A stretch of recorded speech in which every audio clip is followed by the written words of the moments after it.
no indaba ye-cult. Yeah, ukuthi nina sizama ukungena deep ukuthi sichaze ukuthi nihluka kanjani kwi-cult. Sengisho lathi ikhona i-positive connotation ye-cult. Yeah. Mawucheck igama i-cult nje ngisho waligooglesha ngisho wathatha ama-dictionary ahlukene ithini i-meaning ye-cult. Ikhona i-meaning e-positive engangcolile ukuthi abantu kuthiwa i-cult abantu abavumelana ngento eyodwa bese behlangana ndawonye bahlale kuleyo ndawo. Isisho sesintu sithi inyoni zohlobo lodwa zindiza ndawonye ethebona. Then bese bakhona ke i-negative connotation ye-cult. Yipi leyo ukuthi abantu lapho basuke behypnotiziwe. Bengayithathele inqumo. So bacabanga ukuthi bakuma senses zabo mabenza ama decisions kanti khona ispirit esibacontrolayo. Uyabona. And umuntu osuke bemlandela umuntu like athi nasilandela uJesu Kristu. Sifunda ngoJesu Kristu. So uma kuthiwa ngekho abazana baqhubeka nomsebenzi kaNkulunkulu.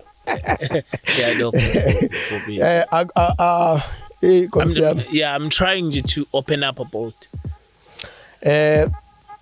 iyodwa case esiyenzekile whereby umama efika nengane yakhe eyaqala ukudla amaphilisi angixolele makuthi uyayizwa le video kodwa isithombe mangikhumbula kahle yayisencane kakhulu mhlambe engahlalisa ushunyaka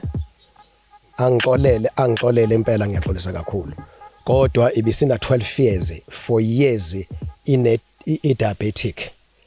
idla i-medication yani kashukela. Welcome to the Dobe Show. Of course, I go by the name Christmas. You already know I'm doing the best show. Even James knows. Otherwise, on sound and camera, this thing is usual. I got my man James, and on my right, I got my man Kande. See, I do one story at the time and one testimony at the time. If you're new to the channel, where have you been? Please subscribe, press sensation bell as well as join the membership and also donate our detailed show. And after a disclaimer, watch the episode until the end and don't skip the ads. Otherwise, to those who are doing that, we highly appreciate it. We highly appreciate it. Today we're in KZN under the tree. I love it, James. I love it. Ila indaba ephuma khona kaNkulunkulu namhlanje sikhipha phansi kwesihlahla. Ayisiphakathi. Are you on grace?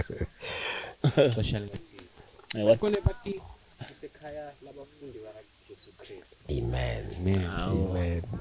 Kwamaphumulo. Uyibethi. Yes. Kwamaphumulo namhlanje. Yes. Etata bakuphethe kanjani apha kamaphumulo? Ubona udla breakfast emnandi kabi ngithe le nto idla kamnandi kanje manje.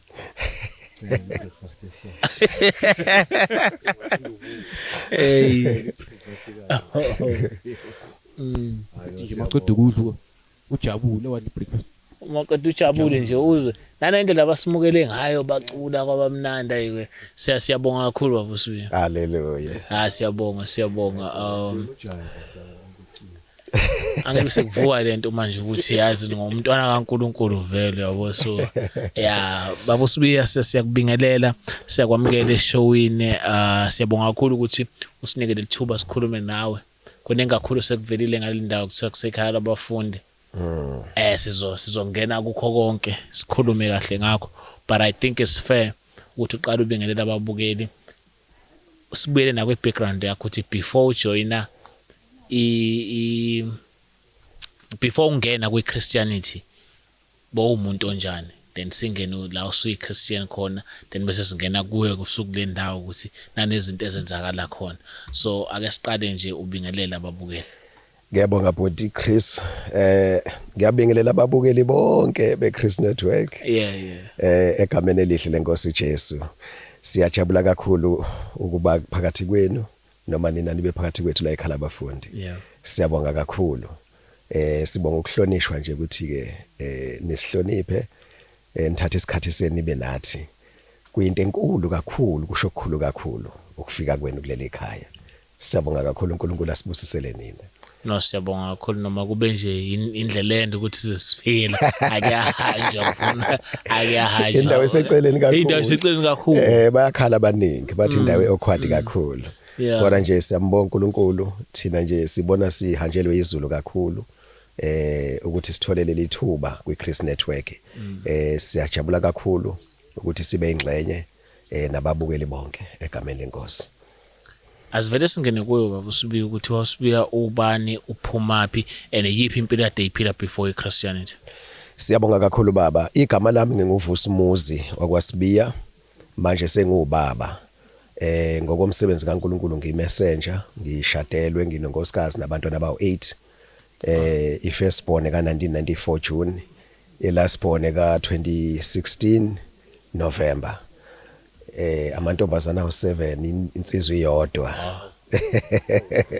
Nokho ke ngizalelwe la kwaMaphumulo ngingakasindiswa, ngazalelwa kwaMaphumulo ngo1975 February. Ngizalwa ngaphakathi evumelweni zomshado la esigodini saseDabango. Ngakhulela khona ke umuntu efunde emazingeni aphansi ke ngo1990. Umuntu waphuma ke ethi ufuna imfundo engcono ngoba ikolo zala emakhaya sasithi kunaloko ukuthi ayiphaze kahle. So ke ngaqeda umatric ke kuhambeni, kodwa ke ngaphuma ngayimpanga no1990. Kwasuka udlame ke 1992 ngashiya ngawuqedela eMelmoth 1992, I think August or September, ngisakhumbula kahle inyanga. So ngabuya ngo1993 94 ngazoqedela la eSabiyaze High School. 1995 ngahlala khona la ekhaya. 1996 ngayoqala ecollege yezolimo until 1998. Ngagraduate ke ngo1999 seku right yonke into, kanti futhi ngawo1999 sengiqala ukusebenza. Ekukhuleni kwami ngifirstborn ekhaya sibathathu, imina umfowethu ngilamayo bese kuba udade wethu okhona naye la ikhala abafundi udele konke. Ngikhule njengazo zonke izingane. Mangithi njengazo zonke izingane ekhaya uyakhula ube umfana, ufike esigabeni sokuthi ke usuyaphodla phodla. Usubona amantombazana. So ke ilapho konakala khona ke njengoba ngagcina ngithola umntwana ke ngo1994 ngisesesikoleni. Ekhaya bekukhonzwa amadlozi. Ngikhula ngale phansi kwaleso simo, kodwa umama ke umuntu religious osontana mengasindisiwe. Wasikhulisa ukuthi sihambe sesontweni, sithanda ukuya esontweni.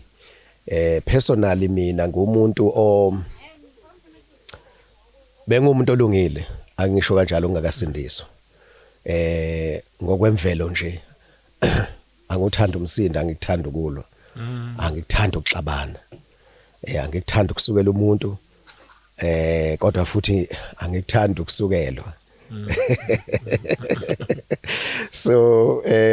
ngendlela engiyona ngikhule ngumuntu onesibindi kakhulu. Bengasabi ngisho nokuphumela phandle makuthiwa khonke uthize nje ekhaya ebusuku. Bengasabi nje inhlobo, ingane engasabi.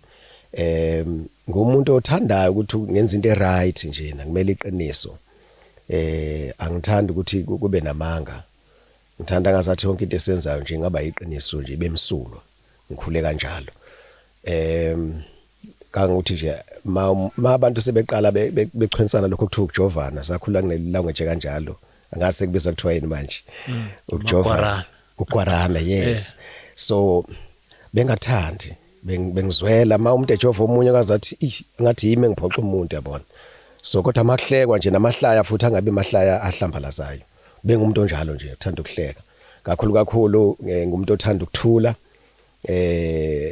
Ngokwemvelo nje kusho ukuthi ngumuntu onamahloni, ngidale kanjalo. Kusuka konke lapho ukuthi njalo angithanda ukuphoxa. So ngumuntu onamahloni, angazathi ngaba sendaweni nje la ku quiet khona, ngithule.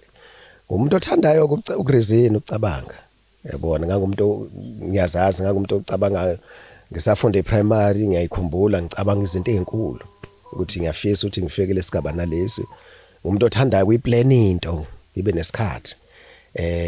Ngiyawathanda futhi ama facts mabe ngizokwenza into. Ngumuntu futhi ke well makwenzeka iphutha ke ngiyathanda ukuthi umuntu angitshela ukuthi ngilenzile iphutha uze ngikwazi ukuthi ngixolise. Ngikhule kanjalo ngengane njalo. Kodwa futhi ke ma umuntu mhlambe sengiphathe kabi, ngiyaphuza ucasuka. Kodwa into enginothisi ngabe mase ngicasukile, ngithatha inqumo ethe uqina qina. Ngithatha inqumo kunensizwa nje engihlukumeza ngisafunda eprimary. Kubhuti nje omdala kumina engamela ngisho kumelama. So nganga-understand ukuthi why umuntu angihlukumeze ngiyingane, yabona. So yabona ukucabanga ukuthi kambe uzoyiprotecta kanjani, akekho umuntu ozoreporta kuyena. So ngangicabanga izinto ethe ukuba ingozi kakhulu impela sokuthi ngikwazi ukuthi ngiphindiselele nokho kwagcina ngenzakalanga ke lokho ke so ngumuntu oyimela into ngikhule ngina kanjalo umuntu othi mayesenza into ngizazi kanjalo ukuthi nje ngiyayenza into ngiyambonga uNkulunkulu umusa wakhe ukuthi ngagcina ngisindisiwe ukuze ngithathe i-right direction ngoba into mase ngingayicabanga ngaqeda ngayo mase ngiqala ukuyenza nje sekunzima ukuthi ungijike kuyona kangakuthi ke sikhule sidlala nebhola ke baba mathi ufuna ukwazi ngakasindiswa beside ukuthi ke umuntu beselandela amantombazana nokho ke into yocansi ke bengayijahi ke ngoba bengisaba umithisa so ibhola besidlala ngikhuleka ibholeni ke ngumuntu onenkani kakhulu bengathanda ukuhlula umfana so ke ngiyazazi ukuthi nginenkani ngiyazazi ukuthi nginenkani mase kufuneka kushawe igoli i-character yami njalo nje into mase ngiyenza ngayiphusha nje ngayenza ngifuna yenzeke so ke makuthiwa i-team uthiwa injani kufanele ngilithole igoli umuthi banzi kunzima ukuthi abayashaya igoli ingcono ke mina ngibuye ngizovimba futhi emuva ngilwe ngayo yonke indlela ukuthi ngamane kube i-draw so ke yonke lento ke bengibuka ulwazi ukuthi ke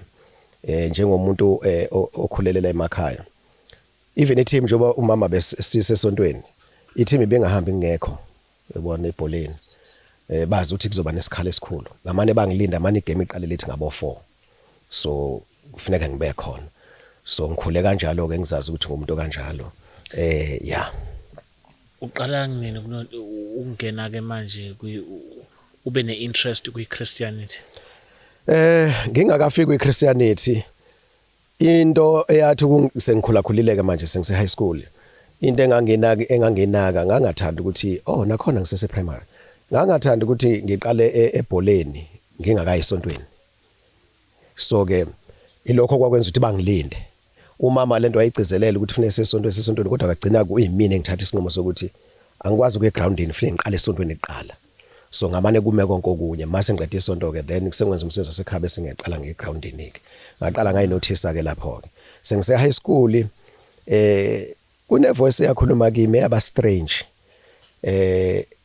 yabona ukukhuluma kwevoice ngaphakathi kodwa uqalaza ukuthi ngabe khona umuntu okhulumayo yini ebonke kanjalo so ngayizwa kahle ithi uNkulunkulu kunento enkulu uNkulunkulu afuna ukuthi umenzele yona yangithusa lento ngendlela ukuthi ngavela ngathula vala umlomo ngasethi ngizoyibuza kubaba nomama ubaba ngenhlahla wayebuyile wayesebenza eThekwini njalo kuphela kwenyanga ubebuya ngasethi hayi ngeke ngimtshele umfowethu nodadewethu ngeke ngikhulume kukhona umfowethu nodadewethu into nje engizothi mase beyolala ngisale nobaba nomama ngibabuza ngababuza nokho ke bangabi nayo impendulo ngoba bebengasindisiwe but yahlala lonto ukuthi yini lento isho uthini lonto leyo kunento enkulu uNkulunkulu kumele ngimenzele yona yini leyo so hayi ngakhohlwa ke ngihamba ngaye college lento okuthiwa insindiso ukusindiswa njengoba sikhule ekhaya lesintu njena into ebingathandwa ngaleso sikhathi kwakukhona kwakuse uRedo Zulu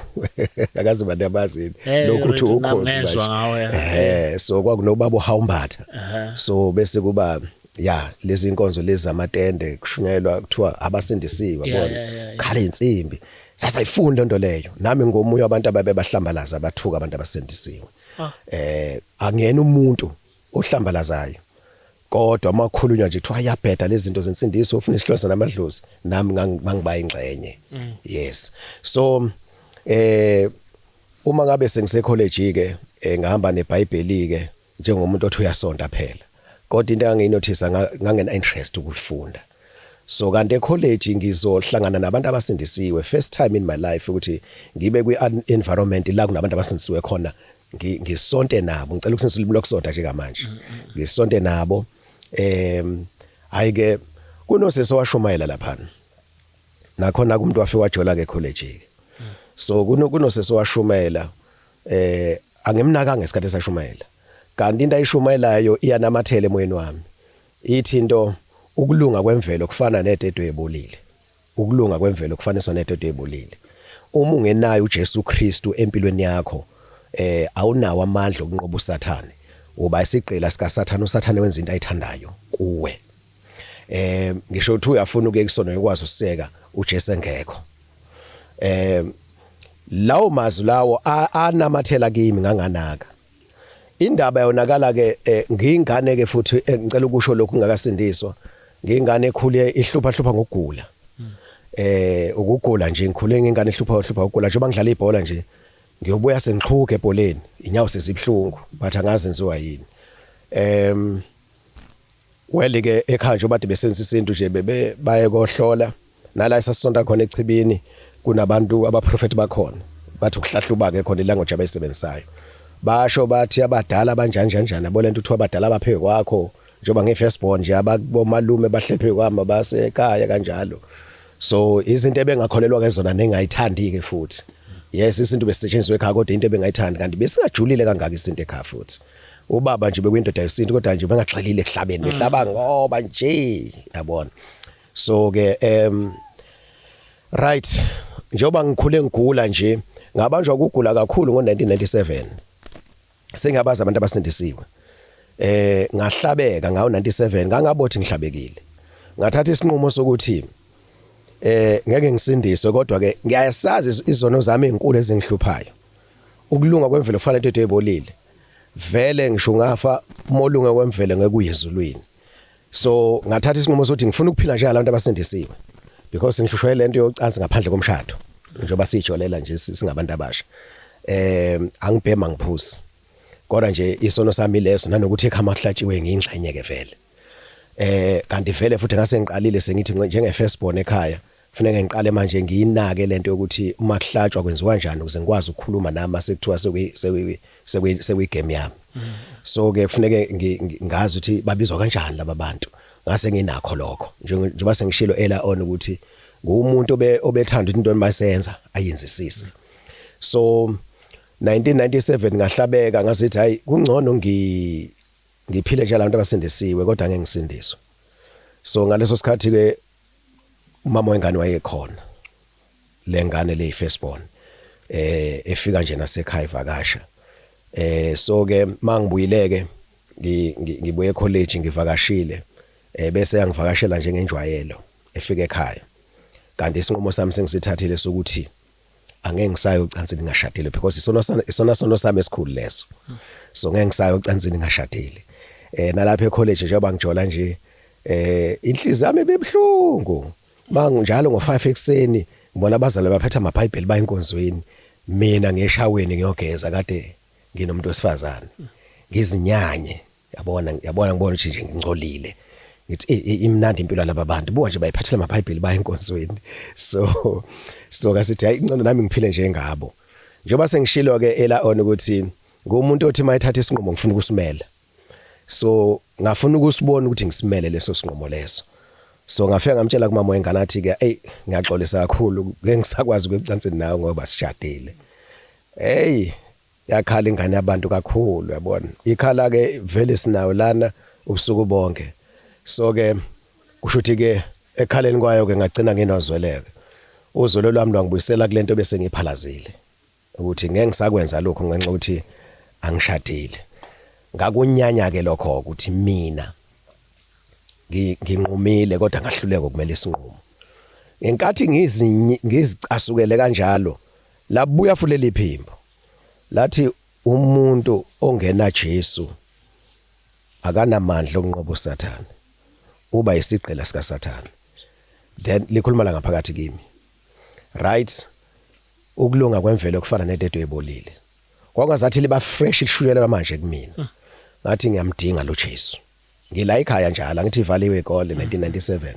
so ngathi ngiyamdinga lo Jesu akekho umuntu osindisiwe kule ndawo engimaziyo kodwa sizovulwa nini ikole ngo98 ngibuyele ecollege kubazali abasindisiwe ngiyamdinga lo Jesu ngeke ngikwazi ukuthi ngithathe isinqumo kusho ukuthi ngeke ngibe ndoda yalutho uma ngabe ngizokhuluma into engakwazi ukuyimela so ke ngizamile ukuthatha isinqumo ngahluleka ukusimela and ngitsheliwe ukuthi mawungenayo uJesu bayisiqela sesona so ke kusukela manje ngiyamdinga lo Jesu so ke ngapha ke ngihlaselwe ukugula njengoba ngihlaselwe ukugula nje sebezamile ekhaya ukungilapha ngesintu bangizama ukungilapha scientifically kusho ukuthi odokotela kwangihlasela ukugula ngo97 ngilapha ecollege bangithatha bangiphuthumise esibhedlela eNgwelezane isibhedlela esikhulu sempangeni so empangeni udokotela uqoqo lwadokotela lathi hayi mfana wami lento idinga isintu lento ngizokudischarge nje uhambe nje uyolashwa ngokwesintu so ngaphuma lekhuzana ngaya kumalume straight eThekwini wayehlala eNewlands mangikhumbula kahle eyongizama ngokwesintu sebefolele nomama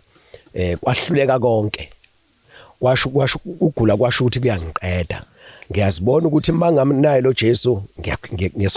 mina ngiconfessela mina ngiyazi vele umuntu uyazi ukuthi uyapi ngiyazi ukuthi ngesihogweni uma ngamtholi lo Jesu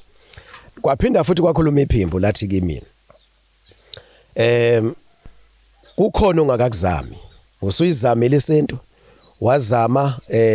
odokotela abafundile uyabona ukuthi ke kunhlanga kuzimuka nomoya ukugula kwakho vele uzofa egcineni uma ngabe ungazama eminye imizamo uwodwa umzamo okhona osele uJesu Kristu waseNazaretha akhuluma iphimbo la ngaphakathi kodwa yena ungamshebi nalutho ungamxubi nodokotela lamaphilisi ungamxubi nesintu mawuvuma yena umukela yena akube nguye nje kuphela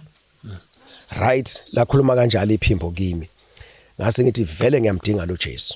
so kwaku97 ikhuluma kanjalo uma sekwenzekele incident ke umama wengane sefika sengihluleke ukumela into engelikhuzile lapho kwangazathi khonke ngiphusha kwasho ukuthi ikona ikavula ngibuyela mina emuva nje kwi-Owen Sithole College of Agriculture eCwaka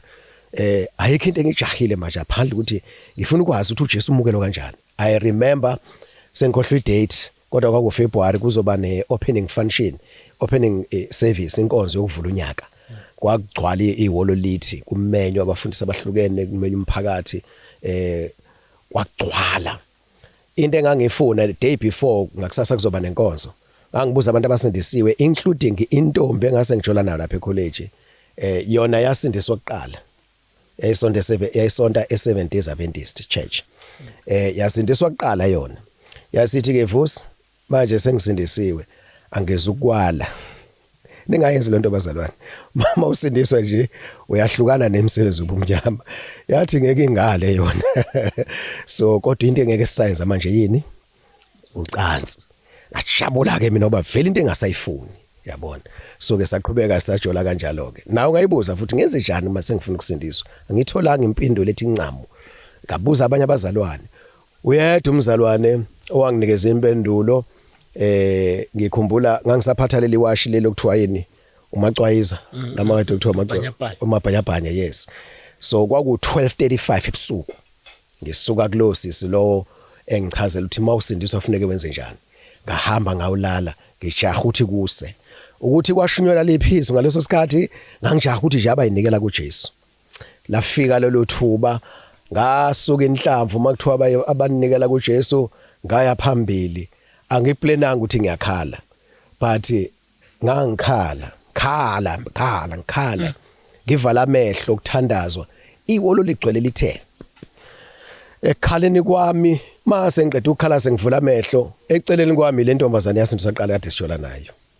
ifunani lapha la noba nibisisindisiwe kusho nawe nembeza ubuyilahla ukuthi onjalo ukusindisa uqhubeka ujola intombi elana insizwe elana zazonke ukuthi ayijoli yabona so ke kwaba ithi sobabili nje 4 yabona then kusukela lapho ke saplan ukuthi ke siyoshada ke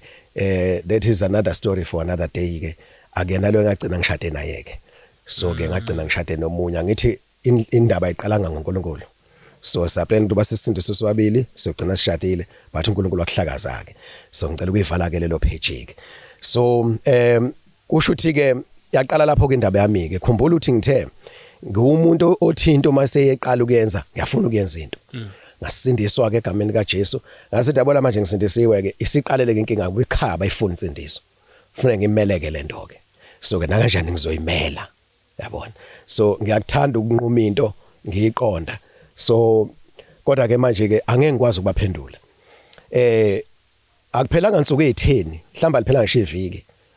ngisindisiwe sengivuma uJesu ngamvuma phambi kwabantu ukuthi uJesu ngiyamukela njengoba ngisho ngangikhala inyembezi ngathi ngiyabona so ngamvuma uJesu ngamukela ngeza ukuthi cha impilo yami isishintshile mhlambe ngicela ukuveza lokho futhi ngingakasindiswa into enganginothisa abantu abasindisiwe mabekhonza bedumisa babekhala inyembezi ukuthi labantu khona into ebehlele bathi mina ngiyasonda angifuni ukusindiswa kodwa ngiyaqalaza nje yabona kimi nje kuduma umbutiyana ngazi kwenzakalani mangithule ngidadisha lento yabo ukuthi khona into abanayo laba bantu so ngiyayidinga lento ngathi mase ngisindiswe ngasithi ngifuna lento abanayo ebenza ukuthi ubabonke bagcwala amandla babe emotional bakhale yabona kanti bazomemezela ifasting uma ngabe sengisindisiwe ngiqala ngqala into ekuthiwa ifasting ukuzila ukudla. So first kwaba insuku embili ngisakhumbula noma bamemeza ukuthi uzoba insuku engaka kodwa nje kwathiwa ifasting ngathi ke nazo ke into engizoyithandazela ngicela lana sengizwile ukuthi lento ebabambayo le yabona ukuthi babe namandla angaka umoya engcwele ngicela lo moya engcwele ngangena kulo fasting le angidli ngiqala nqa impilweni yami angidli kudla ngiphuze amanzi ngifuna lo moya engcwele. So ke sasuka empangeni ke abafundisi ababesiphethe lapha ecollege kwi-SCO student Christian organization ngisho SCO abantu ababesiphethe lapho abanye babo babesolundi kwahanjwa kothandazo lundi kanti lapho kuzofika ebroke khona. I remember kwasephele 2 days without ukudla without amanzi. Uma bebreaka ngangakuthandi kwakuyemnyama inhliziyo ngangafune kudla kwasho ukuthi bonke sebeyadla ngeze ukuthi ngiyadla kodwa hayi ngoba ngifuna ukudla. So uqhubeka nefast ifuna ukuqhubeka lento athi phela ngazi ngisafunda and remember nje manje u98 unyaka ogcina ecollege and kufanele kanjani ngiphase phela la ngivela nje yabona kusemakhaya la kuyazi ukuthi uvusa usecollege kufanele ngisebenze ngifirst born ekhaya so kufanele kanjani ngiphase ngumuntu average esikoleni ngokwezwe ngakumuntu average angekho phezulu angekho emuva ngihard worker futhi. So ngamthola kumoya engcwele bazalwane into engayinothisa sengithola umoya engcwele ngaqala ngahosha iBhayibheli lami ke manje ngalifunda amavesi onke izinto kade siyiphikisa phisa abantu abasindisiwe ngawo nje ukuthi nje ayikho lento yabo ngekwazi ukulahla abakini abangasekho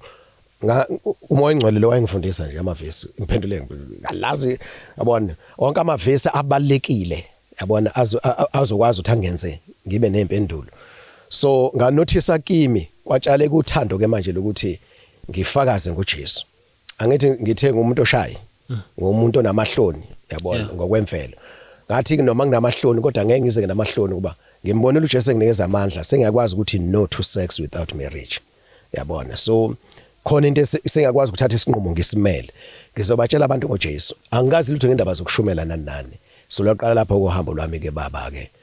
ngicabanga umbuzo wakho senguphendulile. Yeah. Uma uqhubeka uChristianity ugcina sewumfundisi kwenzakala indaba yakhona. Angithi sengiyathanda ukufunda iBhayibheli. Ecollege sengisindisiwe kunensuku zokuhlangana mhlambe bangixolela abakhumbulayo mabezwa le video engangifunda nabe college sengikhohle ukuthi lwesithathu ngiyakhumbula lwesihlanu ngiyakhumbula umgqibelo ngiyakhumbula kongama home cell isonto ngiyakhumbula. So ngangasaphuthiki into engayinothisa futhi enye njengomuntu ade dlala ibhola le college yaseCwaka noma iONC College of Agriculture yayikade ivaliwa ngisazi noma ngo92 yini ngo1916 sasingama-student okuqala kuthiwa iyavulwa kabusha. So ngo96 sasifew sasingafika ngisho 50 endlela esasazana ngazwana ngayo sasithula wangozathi basizala umfazi oyedwa umama oyedwa ngaqosa kusesigama lomfazi awathi sizala umama oyedwa ngendlela esazwana ngayo yabona ongeke uhlebo omunye komunye. So ke saqala i-team yebhola lapho sadlala. So nami ngangine position yami ama position yami eteamini ebalulekile ukuthi makuthiwa angikho mhlawumbe i-team yabona izoba weak nje umuntu ofike evele selazi ibhola kodwa ngihlushwa ile nto ukuthi ke ngiyastrugglisha ke ekufundeni kufanele nginikeze isikhathi esanele. So ke kanti mase ngidlalile ngiba umuntu oba weak yabona inyawo zibamhlungu yabona ngibe ne strength izinto ezistrange emzimbeni wami. So into engayinothisa sengisindisiwe ngathatha isinqumo sokuthi ngo5 kuyiwe ebholeni kuyiwe practice wangithi then kanti njalo futhi ngo5 ntambama kuyiwa kuphi enkonzweni every day abazali bathatha amaBhayibheli bayokhuleka. So ke kumele ngikhethe ke manje between the two ngiyalithanda ibhola ngaleso sikhathi ngangumlandeli weChiefs nebafana bafana. So ngiyakhumbula nje kuzodlala ibafana bafana isikole umdlalo omkhulu World Cup angibukanga mina ngoba kwakubiza ukuthi ngidiliveke kulezi zinto. Just imagine umuzwa common room uyawuza umsindo uthi hey ziyabuya lapha but njengomntwana kaNkulunkulu sengisindisiwe kufuneke ngifunde iBhayibheli ngibe selakuthandazwa khona njalo ngo5 ntambama mina ngelukhuzeni emkhulekweni kwekimi kwabe achievement enkulu kwaqala kwakhulumisa igenge uthi usesindisiwe akaseze ejimini all stuff. So ngambonga uNkulunkulu ngabona ukuthi okay impilo yami iyashintsha njengamanje. Okwesibili engakunothisa ikhona lentshisekelo ukuthi ngifakaze ngoJesu unyaka ugcina lo manje so ngoMarch sakhishwa sokwenza ama practicals lokho kuthiwa in service training ngakhishelwa kwelinye iplaza ngisakhumbula kahle noma uthongathi Philip Sugar ngisakhumbula kahle kodwa lalise indawo ise Flixton ma usembangeni so ngayo lokho zalapho ngafika ngafaza ngalo Jesu kwasindiswa inqwaba yabantu ubuza lokho ukuthi umfundisi waqala kanjani kwena kwasindiswa abantu inqwaba kangakuthi ngafonele college ngabiza umfundisi wayesiphethe owayesifundisa isifundo lese kuthiwa ama non ruminants isubject ama non ruminant inkukhu lezo lamthuthu nengulube nenkomo not inkomo man yeah ama non ruminant nyama emhlophe ya inkukhu nelokhuzana nengulube kakhulu wayesifundisa lokho lokhuzana lo baba wasegano ubaba uFoli umfundisi uma ngabe ke ngamfonela ngambiza ke ukuthi bazokwenza inkonzo la baza abantu sebesinziwe eplazini enkampanini enkulu uRondo wakhonzela kona ogcwele uthe nginenyanga enganjalo ngizindisiwe inyanga eyodwa sengifaza ngoJesu kwaphenduka kwasindiswa abantu angazi ngizobatshela ukuthini so ke ngapha ngifocusile ufuna yonke into engenza ukuze ngiphase ngithola ama marks so ke sa apply ke ngawo 98 kwenye inkampani okuthiwa UVS ukuze sithole umsebenzi sabizwa ke interview yatholwa imlo interview ngathola umsebenzi mina opermanent ngingakabhalisha ama exam ngo98 funenge ngiyoqala umsebenzi mangifika kulo nkampani into engafike ngayenza ilentshisekelo lokufakaza ngobani ngoJesu anginayo into ukuthi ngiyashumayela kwasindiswa abantu laphana uNkulunkulu wenza imangaliso abana amademoni uphuma amademoni bedeliver abantu ezifweni kuphuma izifo kwagcwala nabantu akade basindiswa lagcwala ihholo mhlambe lalingamumuntu abantu aba100 laligcwala lithi njalo ntambama ngo6 ngisemsebenzini ngangithi ngikhonzisa ngapha over phezulu kwetafula ngimanager ngithi imoto ipake ephandle ngalosikhathi ngo19 nangisihamba ngesithuthuthu so khona ovonekezwa wona la khona ohlala endlini khona ohlala emotweni so ngo2000 sengithola imoto ngoba ngangisafika ngisetrainee so ngakhonzisa lagcwala ibandla uNkulunkulu wenza izimangaliso kuningi kwakwenzeka ke always ma abantu belandela uJesu bekholwa khona ukubambisana nabo kanti abe ngibambisana nabo abaqinile ekholweni futhi abadilivekile kulento yamantombazane enkathi amantombazane ebhoquza lana yathi yabona imlenze isantuza bona bavukwa zenkanuko so kwaba nama scandals siyabona so ke ya kwasuka izimpi ke futhi ke lathukeka ivangeli kwashuthi ke mina lana ngize ngokomsebenzi senginabantu abasenzisiwe angena umfundisi kumele ngithinta abafundisi abakhona endaweni ngaphandle kuthiwe esemandlankala abanye abazalwane bakhona abasebezalana then ke ngamthola umfundisi ngathola umfundisi eFed Mission uthu babushange wathi Sibiya unobizo into ofuna ukuyenza ufuna ukuhamba ecollege full time angithi angashadelwa ngalesikhathi kusemuntu omusha so ke ngabona ke lonto ngangayithenga ke impela leyo nto ngangayisupporta ngathi mina ngisafuna ukusebenza ngayibalekela kanti vele ngoye 2000 umlungu lo njoba ngikwi in self training umlungu lo engizongena esikhundleni sakhe ngithatha iposition yakhe ngoye 2000 usehambile sekuyimanje so kubhiza emsebenzini day and night awunaso isikhathi ngaqala ngayezwa spiritual uthi ngiyadropa spiritual manje ngiyeza uthi hayi no angisenawo lwamdlandla nalawa amandla yindaba na ukuba busy kwabezwe ngiketheke manje phakathi kokulandela uJesu nokuthi ngiyaphumelela ngapha so ke isinqumo sami kwakuthi hayi ngifuna uJesu lenkululeko lepeace lamandla angifuni ukulahlekelana nawo ufuna ngeme kulesi sinqumo ngagcina ngirezanile ngawushiya lo msebenzi unama benefit amahle remember ngimanager isikhundla sokuqala ukuthatha umuntu omnyama endaweni ekhundla ephethwe amabhunu so yimi futhi engitholele umsebenzi athofi college yonke sasosisi sokwenza interview ngangogcino engathatha le position ngokubuka ukuhlekanipha uperform esikoleni so ikhona lento kuthiwa God's permissive will whereby uNkulunkulu noma ungekho kwi perfect will kodwa uNkulunkulu akuphumelelisa ngazi ukudla for 3 days ngithi uNkulunkulu yimi ngedwe ngisindisiwe kule crew okufuneke interview sengizwile ukuthi ngiyahlekwa ukuthi hayi usibiya ke emkhandweni outtake uyaphekezela so ke kulo interview safika sasala sabababili kwabizwa kwenziwe interview futhi kwathi hayi ubani useyithathile uyaziwa iJini wayephuma number 1 waqala uphuma number 2 bese eqala ukubhema ugwayi so othi nje umuntu ohlakaniphile so kwathi uyena ozoyithatha sayi ku-interview yafika athathwa yimina kuyaziwa iduma icollege yonke but ngawushiya umsebenzi kwachwaza icollege ukuthi hey umsebenzi ongasekho kanje uthola umsebenzi umhlanje ushiyile mina ngushiye ngenxa kaJesu Kristu ngasithi ngcono ngegovernment ngomhlambe ngizosithola isikhathi sokukhonza ngamasonto unokuthi ngibe isiqela ngalendlela la egameni ukuthi ngifuna impumelelo ama benefit mahle impela ngihola kahle so ke ngathi kodwa ukuphila kwami khona ukubalekile emoyeni so ke ngarizana ngoye 2000 but ibandla silingakanani usekhona umfundisi noma idikoni elalikada leli bandla ubaba lo ushangena wathi ke angiye eBible College yase Faith Mission hayi ngambalekela ke kusukela lapho ke engathi ngirizana ngase ngithola ithuba elihle ukuthi sengiqhela kakhulu kuyena ngathola umsebenzi sengiqashwa government ngo2001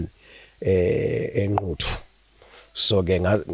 ngaloso sikhathi ngiyathanda ukuphathwa ngiyathanda ukuba ngaphansi kwabaholi ngoba ngiyazazi ukuthi njengoba ngifika kule nsindiso kufanele ngifunde every time ngisenkonzweni ngihamba nezibhuku ngiyabhala amanothi ngiyadadisha iBhayibheli ngiyafunda malokhuzana ama study bibles ngifuna ukuyazi lento yombuso kaNkuluNkulu ngoba sengizwile ukuthi njengoba sengisindisiwe nje manje sengisembusweni kaNkuluNkulu but ngifuna ukwazi imonga lombuso kaNkuluNkulu ukuthi ngazi ngikwazi ukuphendula umuntu njengoba sengishumayela ngifakaza kunabantu asebebuza kimi kufanele ngibe nalo ulwazi so ngiyaqala kanjalo ke mangifika ke enquthu ke kwelinye ibandla ke bangifaka bangenza ke bangifaka kwi leadership so ngafunda izinto eziningi lento leadership ke emabandleni bilokho engilandela ke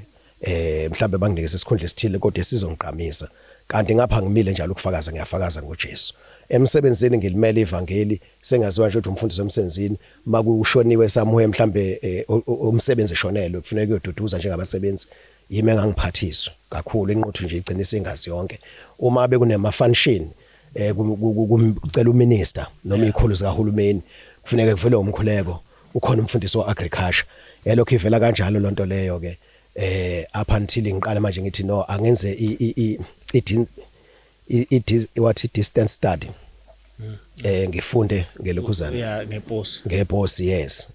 hayi ukuthi ngangifunela ukuthi ngibe nesitife sokufundisa ngifuna ulwazi ngoba ngendlela sengilifunda le iBhayibheli nama study iBhayibheli ngiyeza ukuthi khona ulwazi ufuna ngiluthole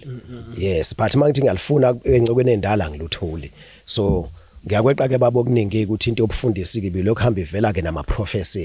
professor kodwa ke ikhona lento ukuthi uNkulunkulu ikhona into enkulu ofuna ngimenzele yona and ngiyambona uNkulunkulu ukuthi kunezinto azenzayo kule ndawo kwaqala ukugqama insindiso ngoba sengisindisiwe ngo1999 umama wami ngivakashele lempangeni bengilokhu njalo mangivakashela ekhaya ngishumayele angithi angisakhuluma indaba mangifikile ngibuye esikoleni mina uma wami ungixoxethi kwenzakala endaweni mina ngimfaka uJesu ntambama ngathi wayesikhulisa ukuthi siyathandaza amasela sathandaza amasivumo yahamba yaphola lento sesikhulile ngayivusa ke mina ngifakaza ngoJesu ngifakizwe ngifakaza ngoJesu ngifakizwe kanti bazongivashela empangeni ngelilanga uyena umamncane udade wababalamana naye bese kuba udade wethu nendoda kaMamncane so ke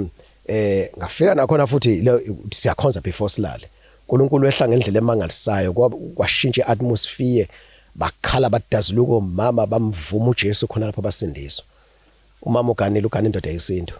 lana amasiko kakhulu agcina so iqiniso kufanele silimele sifune manje mayibuyezelana akaseza ugawutshwala umama la endaweni baziwa nje umuntu ogawutshwala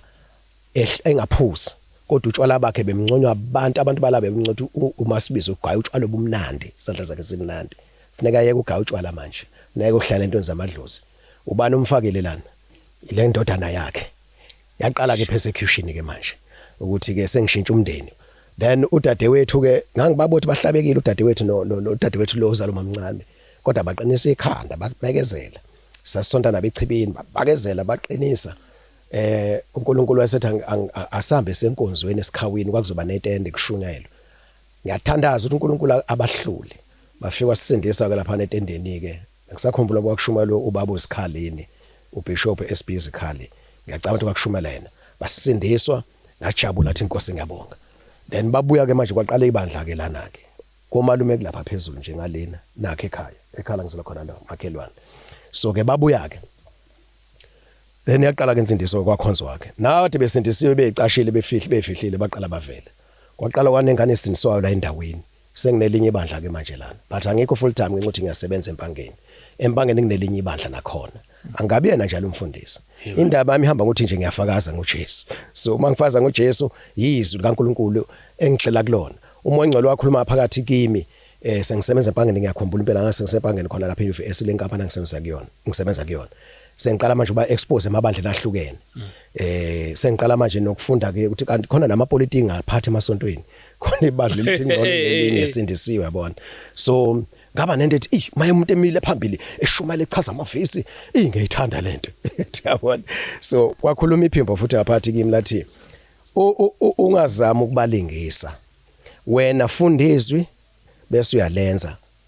ungashintshi lutho ungaedi lutho ungasusi lutho amazwi kaJesu anele ungazami uba umuntu ovela nje eloquent echazeni izwi ungabi nalokho yenelisa ukuthi wena ufunda izwi lona lilodwa linamandla it was 1999 or year 2000 between the two so ngiyakhula njalo spiritual ngakhula nalonto ukuthi izwi likaJesu linamandla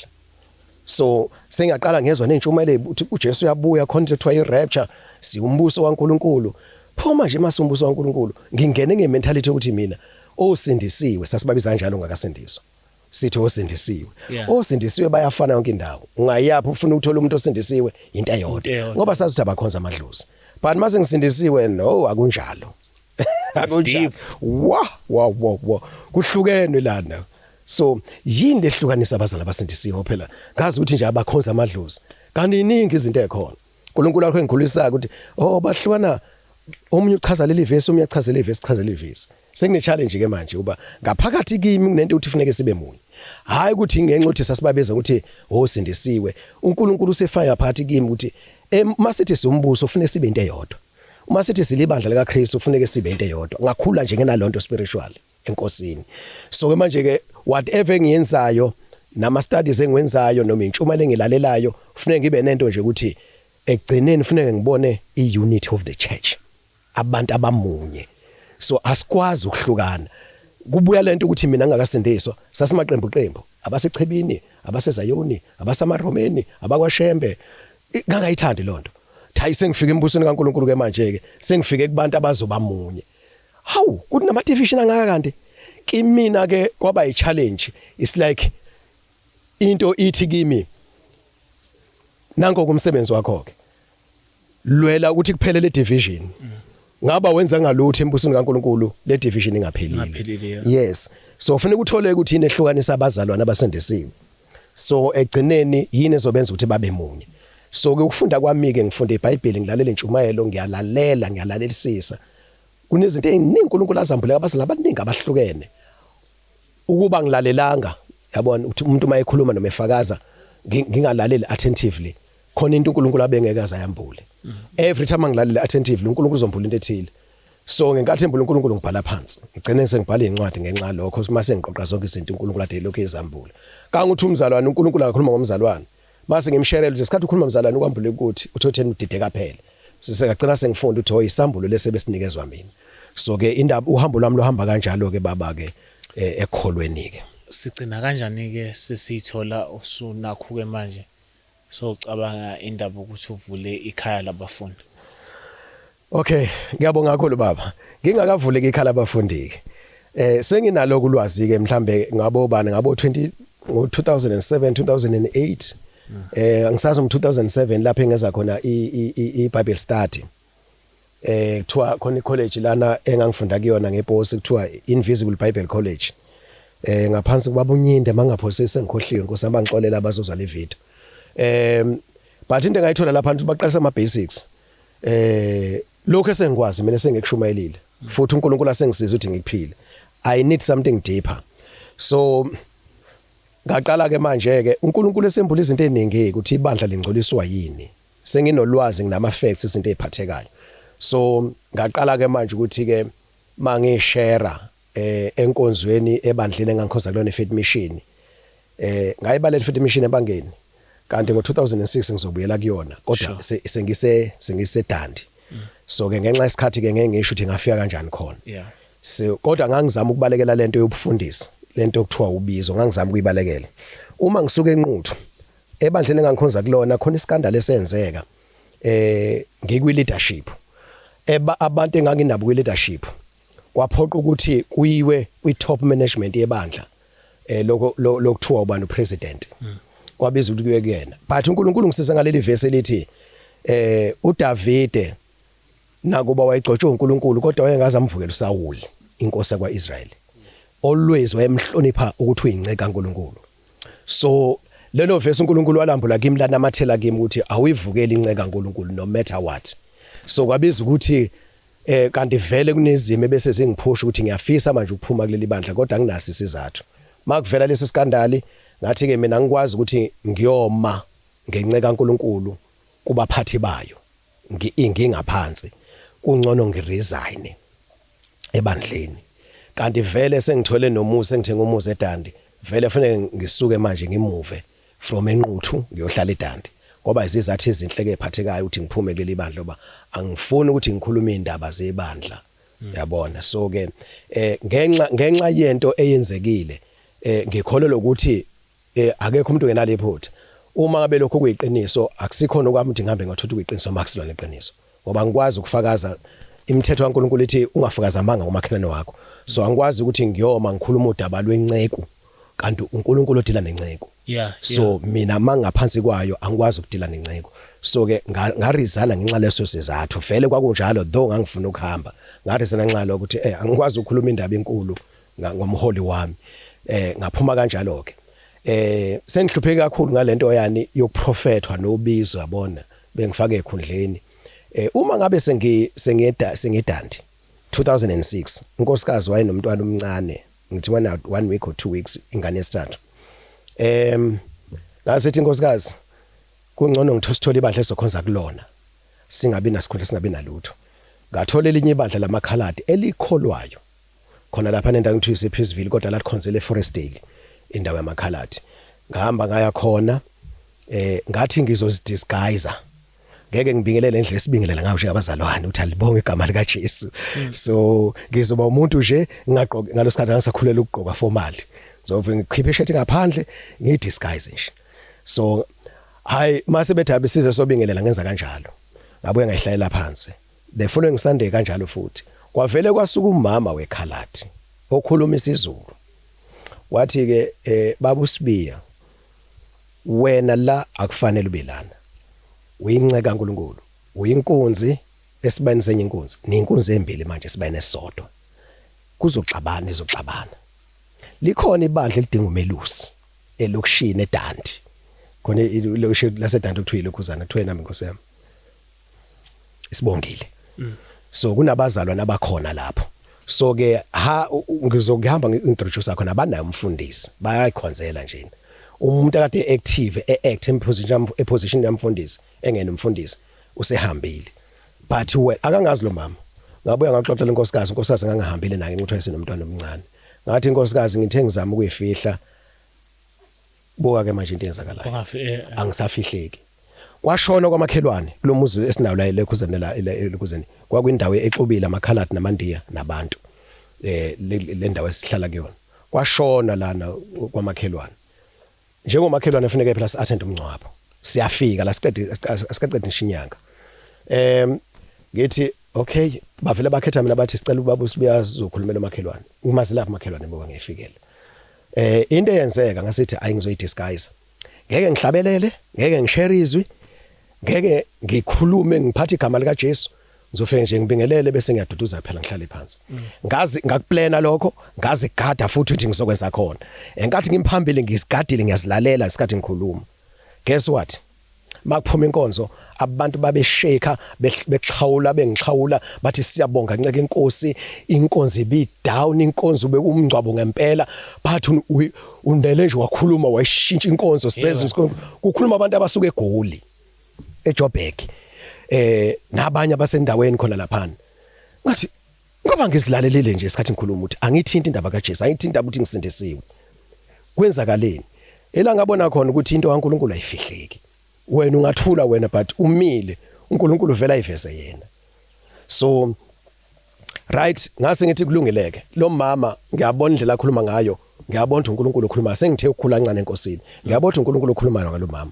angamresist ake ngivashelele libandla nakhona ngenza something ukuthi ngizoyidisguise futhi ngifike kuleli bandla kanti Faith Mission ngabingelela ngendlela nje yabona umuntu mayingakholwa efika enkonzweni sanibonani bazalwane uyabona so ngenza kanjalo ngahlala phansi bathi ngathi ngiphuma abazalwane eminyango bathi siyambonga uNkulunkulu inyembezi azehla mimi siyambonga uNkulunkulu kade sithandaza sithi inkosi silethele inceko siyabonga ukuthi sifikile ngitheni angisho ngolutho ngafika atshela inkosikazi athi inkosikazi buka ke futhi sengibaleke emakhaladini ngithi ngifika la sekuyikho lokho futhi hayi inkosikazi asivume savele sihamba sokhonza khona sifika bakhonzela ku 4 room waselokishini bayidlanzana lapha ne sitting room akuthathanga isikhathi lagcwala likhuzana 4 room kwaqhubeka inyanga kwazanye ishelter kwaphunyelwa phandle kwabeka ishelter lapha phansi ku veranda yagcwala ishelter kwahamba kwafuna iclass elikhulu lapha nesikoleni kwagcwala iclass kwahamba inyanga legcwala iclass kwathiwa no man isine site lapha senze njani asithola itende kwalokhu izitende lagcwala itende mina ngispecialize ngenkonzo intercession ngiyakuthanda ukuthandaza baba yabona lapha ecollege khona into ebengithi ngifuna ukuyisho ngicela ngikhohliwe ngicela ukubuya kancane ecollege ecollege izinto esikhathi kuphithizela umuntu elungiselela ukuthi uzophasa nani kufanele siyosebenza manje sengu2 level umsebenzi nasengiyiphasile interview izinto engayibambayo engafundiswa zona engikhumbulayo zo7 ukuthi fundezwe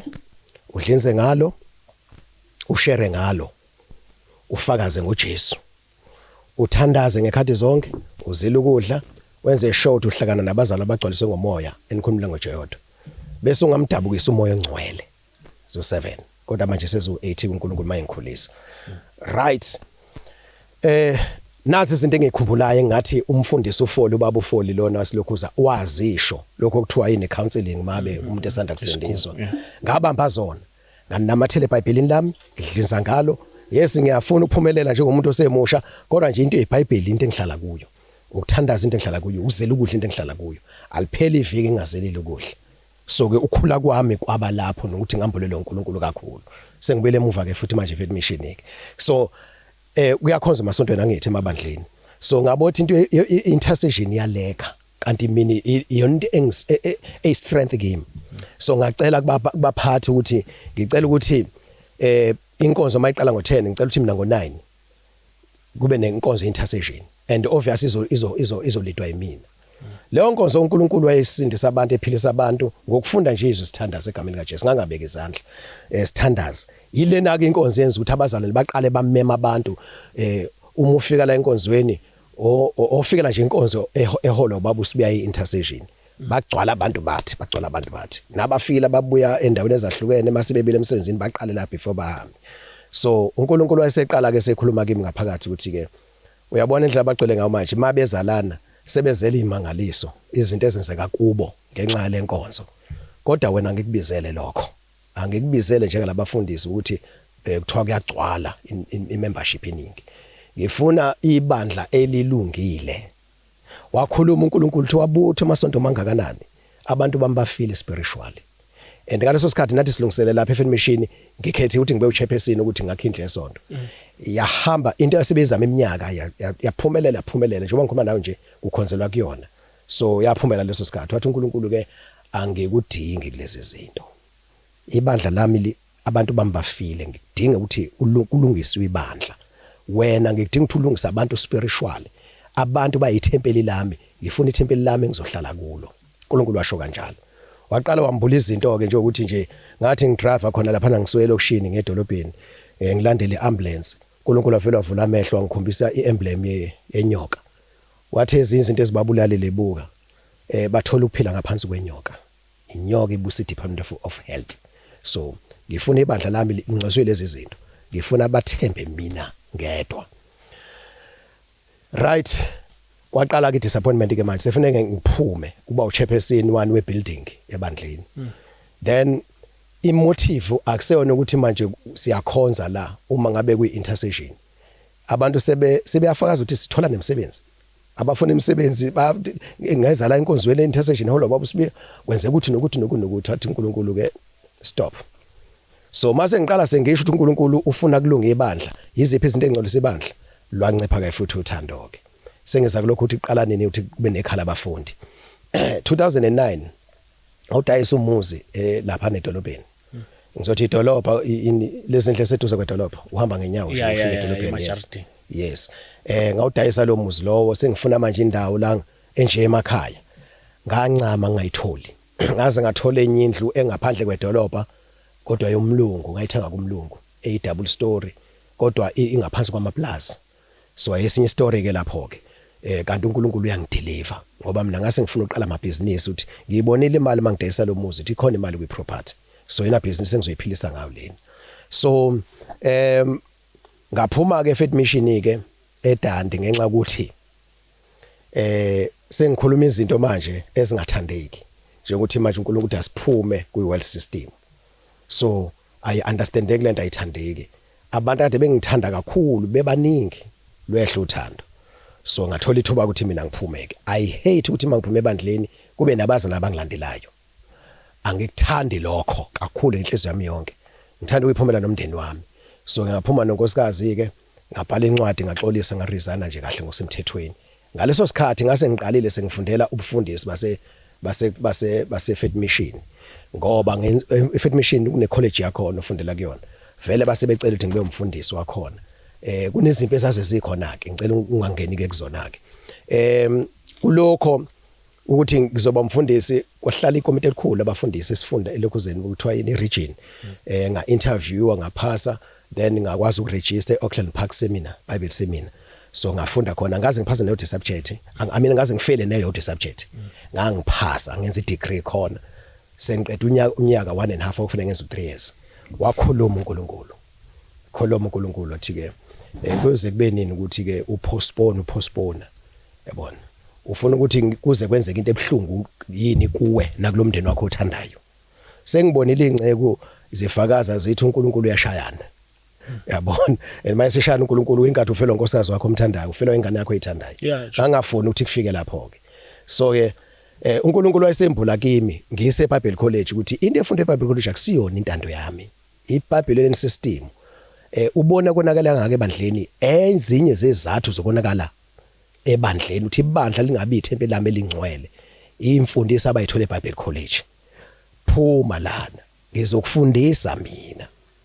and mangikufundisa uzofuna ukuyeke zonke incwadi eBible College nencwadi oyithenga nje ema Christian bookshop uyiyeke ngikuhambulele mina ezwini eBhayibhelini ozothi mawulikhotha nombani uyaliphatha ungasho ukuthi kunolwazi oluthile olutholile special encwadini ethile so ngenza lokho ngempela umuntu oyengimonitha umlungu kule Bible College emangibhala ama exam athi ngibhala ngifunda ngenza distance learning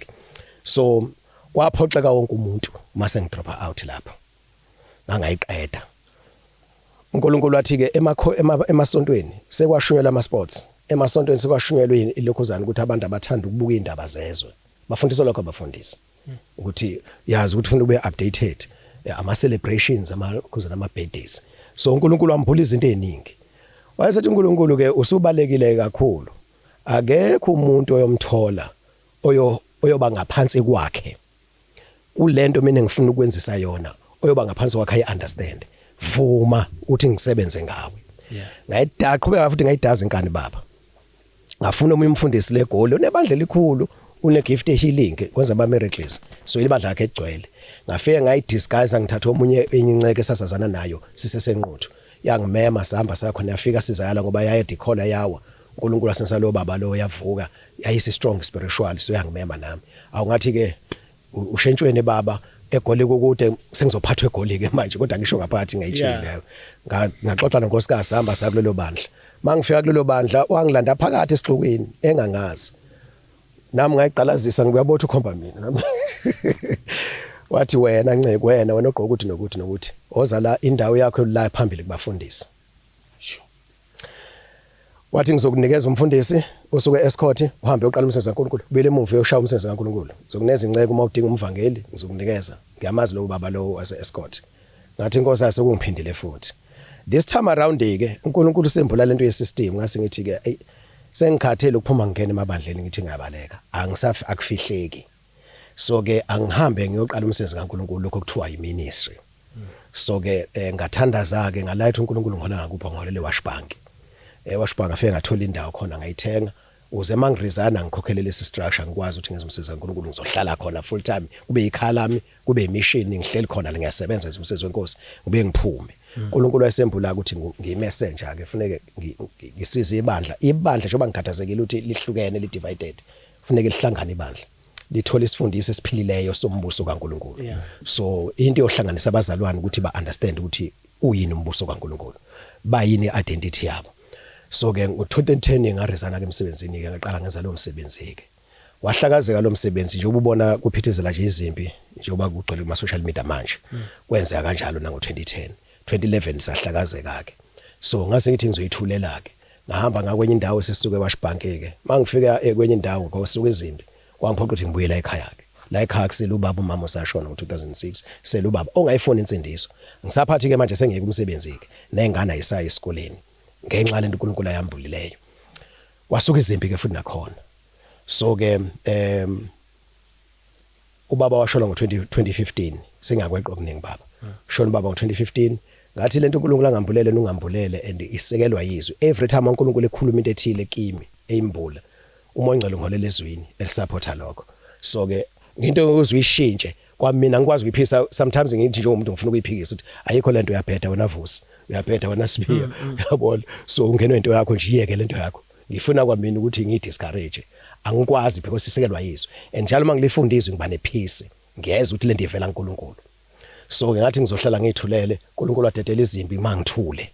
yabona so manje uNkulunkulu ukhuluma uthule wena uNkulunkulu udedela izimpi uzukhulume ungathandi so kwenze kanjalo ke ngo2012 lana uNkulunkulu engikhulumisa ngenkani 2015 baba washona 2017 ngase ngisubmita futhi kwabanye abazalwane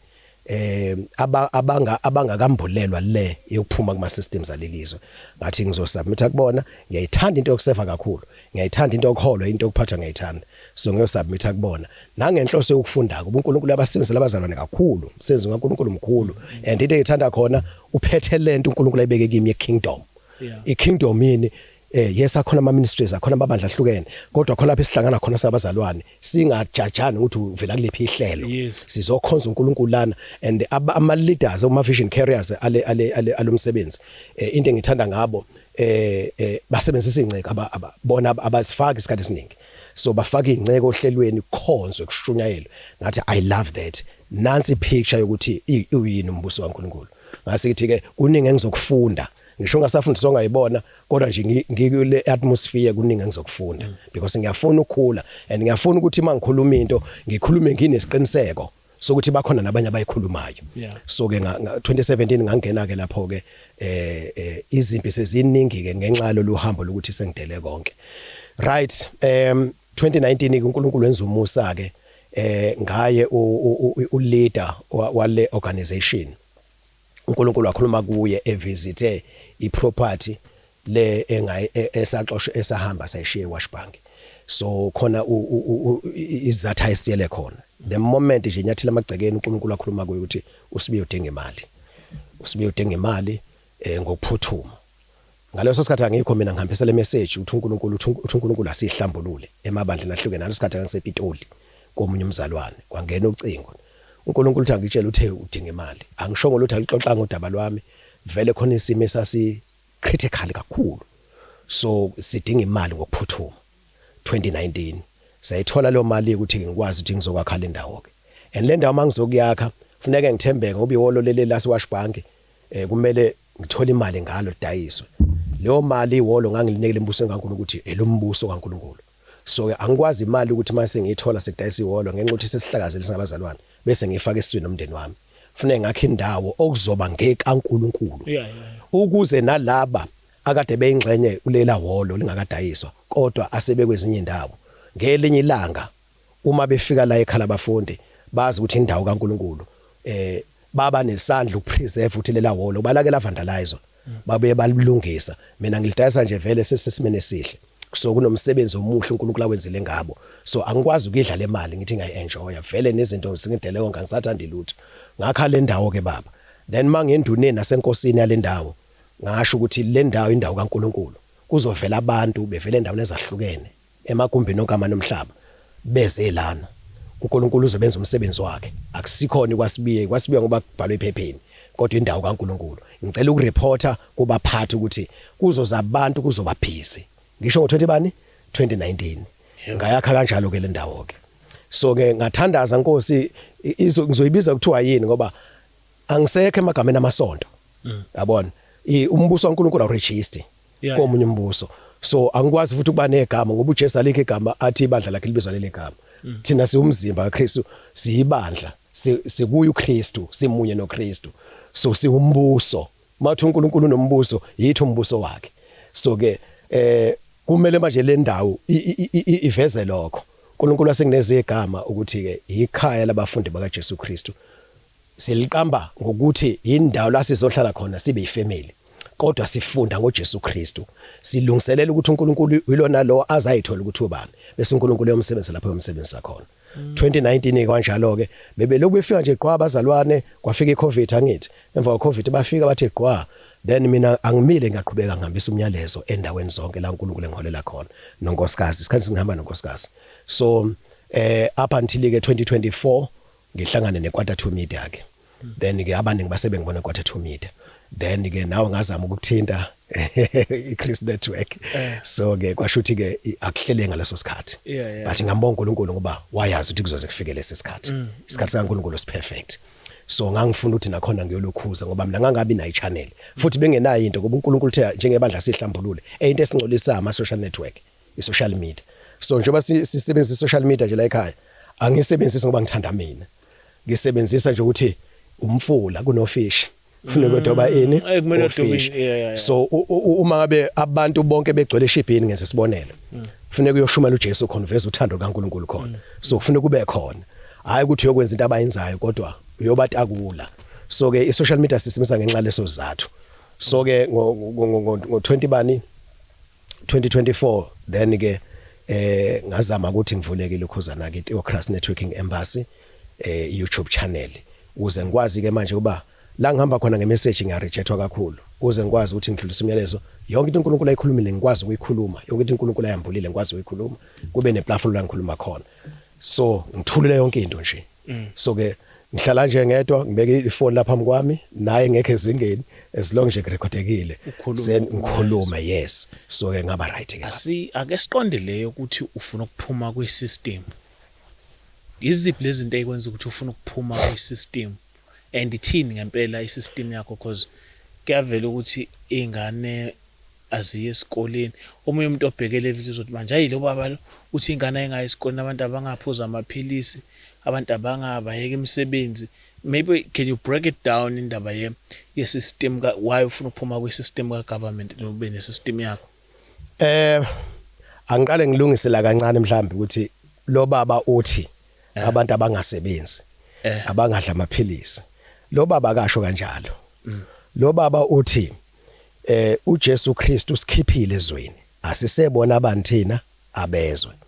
izwe igama ithi system indlela yokwenza izwe libuswa omubi so linendlela elisebenza ngayo li-influence onjani omubi wena thina sesembusweni kabantu thina kaNkulunkulu ubani inkosi umbuso kaNkulunkulu uJesu Kristu uJesu Kristu unemfundiso yakhe unama commands unama laws akhe la yiwona siguideayo esingathi akuyiposition econstitution ukuthi iconstitution yona elawula icountry so ke imiyalo yenkosi uJesu yona elawula lo mbuso abantu bombuso kaNkulunkulu so uma uqhathanisa isystem yezwe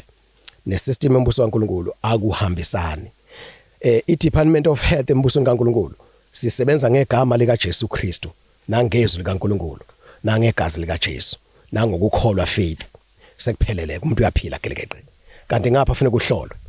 kanti izwi kaNkulunkulu lithi ningayi kwabahlolayo abaningi bacabanga ukuthi ungayi kwabahlolayo laba abahloli kuthiwa aba prophet bamanga sizangoma kanti ukuya kudokotela uyokwenzani uthi ngesingisi ngisawo tester uma uyotest uyokwenzani uyohlola mase uhlolile uhamba uright akutshela udokotela ukuthi uphethwe yini ubuyisa ugula ngempela uhamba uright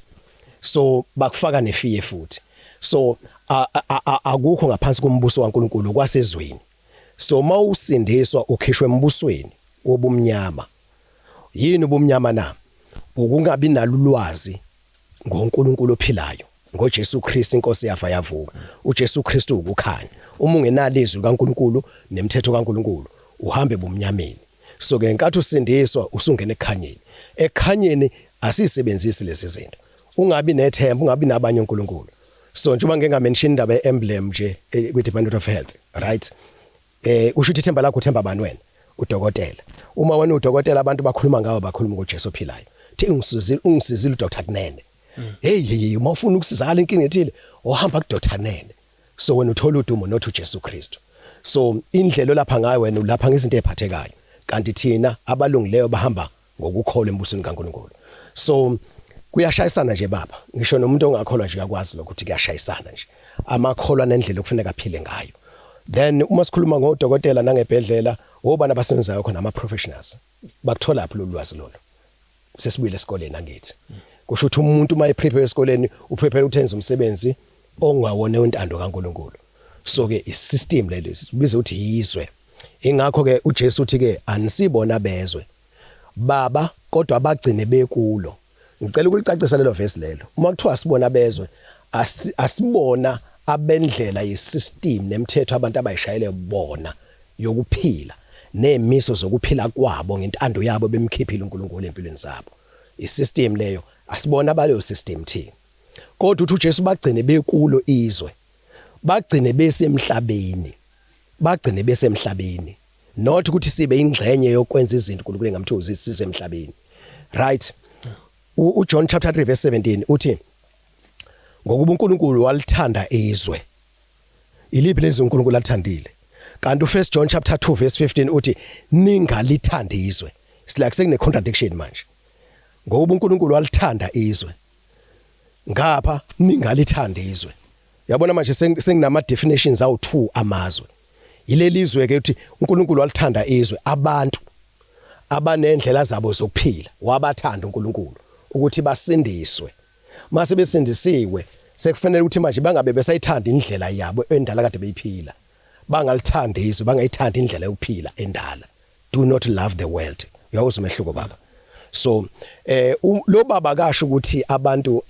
abayeka amaphilisi kodwa uveza iqiniso lombuso kaNkulunkulu ukuthi kuphilwa kanjani embusweni kaNkulunkulu umuntu bese ethathela ini isinqumo lo baba uveza ukuthi lokhu akusikho nokumbuso kaNkulunkulu baba iqiniso lithi amaphilisi akusona umbuso kaNkulunkulu right yini umbuso kaNkulunkulu igama lika Jesu Yesu kaNkulunkulu wena ulashwa ngoJesu wena mangikubeka isandla baba uJesu usho njalo ukuthi niyobeka isandla kubagulayo ngegama lami benze njani basinde asho ukuthi nizobazisa ubuhlungu bajova asho ukuthi nizobahlinza asho ukuthi nizobakhipha inqumo emlenze nifaka umlenze omusha yabona asho ukuthi ingane umama uzoteta kusikwe kuvulwe imbobo kuye kwele natural wathi nje sobeka izandla kubagulayo ngegama lakho uJesu bese beyaphila abantu practice what you preach kufuneka senze lokho ke baba embusweni so lento le eyenzeka manje yizwe straight ndo singekho perfect baba akekho umuntu perfect abantu abazi ukuthi ekhala abafunda sikho perfect silana ngoba sizibonela ukuthi sizehluleke kodwa sifune izwi kaNkulunkulu lisakhe sigcine simfuza uJesu sizama ukupractice izwi kaNkulunkulu lana siphile ngalo yani asibele kule ingane mhlawumbe ngami ingane ezingayi esikoleni omunye umuntu uzothi mayibhekile athi kanjani ingane engayi esikoleni zifunda kanjani ake sibuye ithini iprocess yokufunda kwengane ekhaya labafundi kungani kumele ingayi esikoleni ibe la ekhaya labafundi njengoba manje kukhuluma ubaba uSibiya no brother Chris kunena ngithi ubaba uSibiya masikhuluma ngoSibiya unendlela aphila ngayo kwaSibiya ngenze sibonelo baba uChris kunena unendlela ubhuti uChris aphila ngayo kuphi kwakunene ama systems awefana true right ama kingdoms lawa khona umbuso kingdom kaNkulunkulu khona ikingdom yezwe indlela zokwenza zinjani baba azifani eqaleni umhlaba udala obani kwaba nomhlaba kaNkulunkulu ubuso usuntshotsho ubani utshotsho uSathane wayese ubusa sekwazi emhlabeni manje angazathi impilo efuneka iphilwe ilendlela abantu abasho ngayo beinfluence umubu uSathane kanti hle umhlaba ungokaJehova nokugcwala kwawo so ke umbuso kaNkulunkulu une system yawo including education yakhona mayithi inkosi uJesu nibafundise ukugcina konke nginiyale ngakho. Umbuzo uthi wena nje ubusindisiwe noma ubani osithi usindisiwe, not phese ubhuti uChris. Sengisho ukuthi umuntu mayithi usindisiwe kungaki asekufundile okuyalwe inkosi uJesu. Mayithi uJesu nibafundise ukugcina konke, andalana igama elithi konke. Njengoba singabafundi bakaJesu nje size ukuzopractice ukuthi sigcine konke uJesu asiyale ngakho. Because awukwazi ukwenza ukuthi ngapha ufunda ngoCharles Darwin. Yabona othi abantu bavela kuphi emfeneni, akufaka itheory yakhe umqondo wakhe ngoba uyi-atheist, akakholwa uNkulunkulu ophilayo. Ngapha ufunda ngoJesu Kristu, uJesu konke uJohn chapter 1 from verse 1 ekuqaleni wayekhona ulizwi waye kuNkulunkulu enguNkulunkulu, konke kwavela ngaye. Yathi yabona manje ukuthi kuyashayisana manje. Yathi yabona ngapha ingane ntambama Monday to Friday kufuneka enze njani, ifunda ngoCharles Darwin, abantu bavela emfeneni. Ngesonto emayenkonzweni kuthi uJesu konke kwavela ngaye. La kumuntu oyedwa kunama kingdoms awu2 nemfundiso ezu2 kuyashayisana. Akufanele kube kanjalo baba. Kufuneka uma ungena ekhanyeni incandweni yahlabelela yathi ungajolele emakhoneni. Mawukholwa uphumele obala. So uma usindisiwe umbuso kaNkulunkulu, phumela nje obala uthi gelekeqe. Kunendlela yokuphila embusweni kaNkulunkulu eclean, ungazama ukuhlanganisa nalena. So ke la ikhala abafundi sizama ukupractice lokho ukuthi siumbuso kaNkulunkulu, sine education yakhona eyizwi kaNkulunkulu, eyimithetho kaNkulunkulu, ezimfundiso kaJesu Kristu. Esengithe mangibuka ngeke uzuliqede iBhayibheli baba, ngeke uzuliqede. And konke osukufundile make kwaphela mhlambi isikhathi esithile wagcina ukurevise kuyakhohlakala. So nje into yolukhu uqhubekile kahle hle umuntu ufuneka aphile nje ngezwi kaNkulunkulu impilo yakhe yonke. uNkulunkulu ummisele lokho. So ke ufundelani ngapha esikoleni? Ufundela ukuthi bright future, angithi. Uma kuthiwa ibright future, umbuzo uthi uma ngabe usuphumeleleke emhlabeni ke izinto eziachievile uzohamba nazo nezulwini. Wafika nazo la emhlabeni, kusho ukuthi usebenzela ini lapho wena? Usebenzela inyama. So kanti kufuneka ufeze icebo uNkulunkulu akulethele lona emhlabeni. Uma uqeda unomvuzo wakho sekhaya ezulwini. Njengoba ngisebenza nje ngisemsebenzini njengoba ngikhuluma nje, but angilindele imali ukuthi ngiholelwe. Ngoba ngiyazi ukuthi uNkulunkulu uzonginikeza umqhele mangifika ekhaya ezulwini. Kanti kuleli izwe uma usebenza uexpect ukuthi uthole isalary, uthenga into oyifunayo. Manje siyalimala baba emhlabeni ngezinto ezikhona, ziyasilimaza baba. I can assure you, imoto siyayithanda mfowethu. Zingana nedumbu ebulawe imoto. Nami ngibuya kuyona njengoba ngidele konke nje ngibuya kuningoze imoto sihamba nenkosikazi. Sasindiswa uNkulunkulu nabo kuthiwa siyaphila. 2023 mhla ka18. Wawingozi embi ngendlela exakile. It was impossible uNkulunkulu uba wayengekho ukuthi kungasinda abantu lapha. Kwafule ngaphumusha yedwa umuntu. But umusa uNkulunkulu wasiphilisa.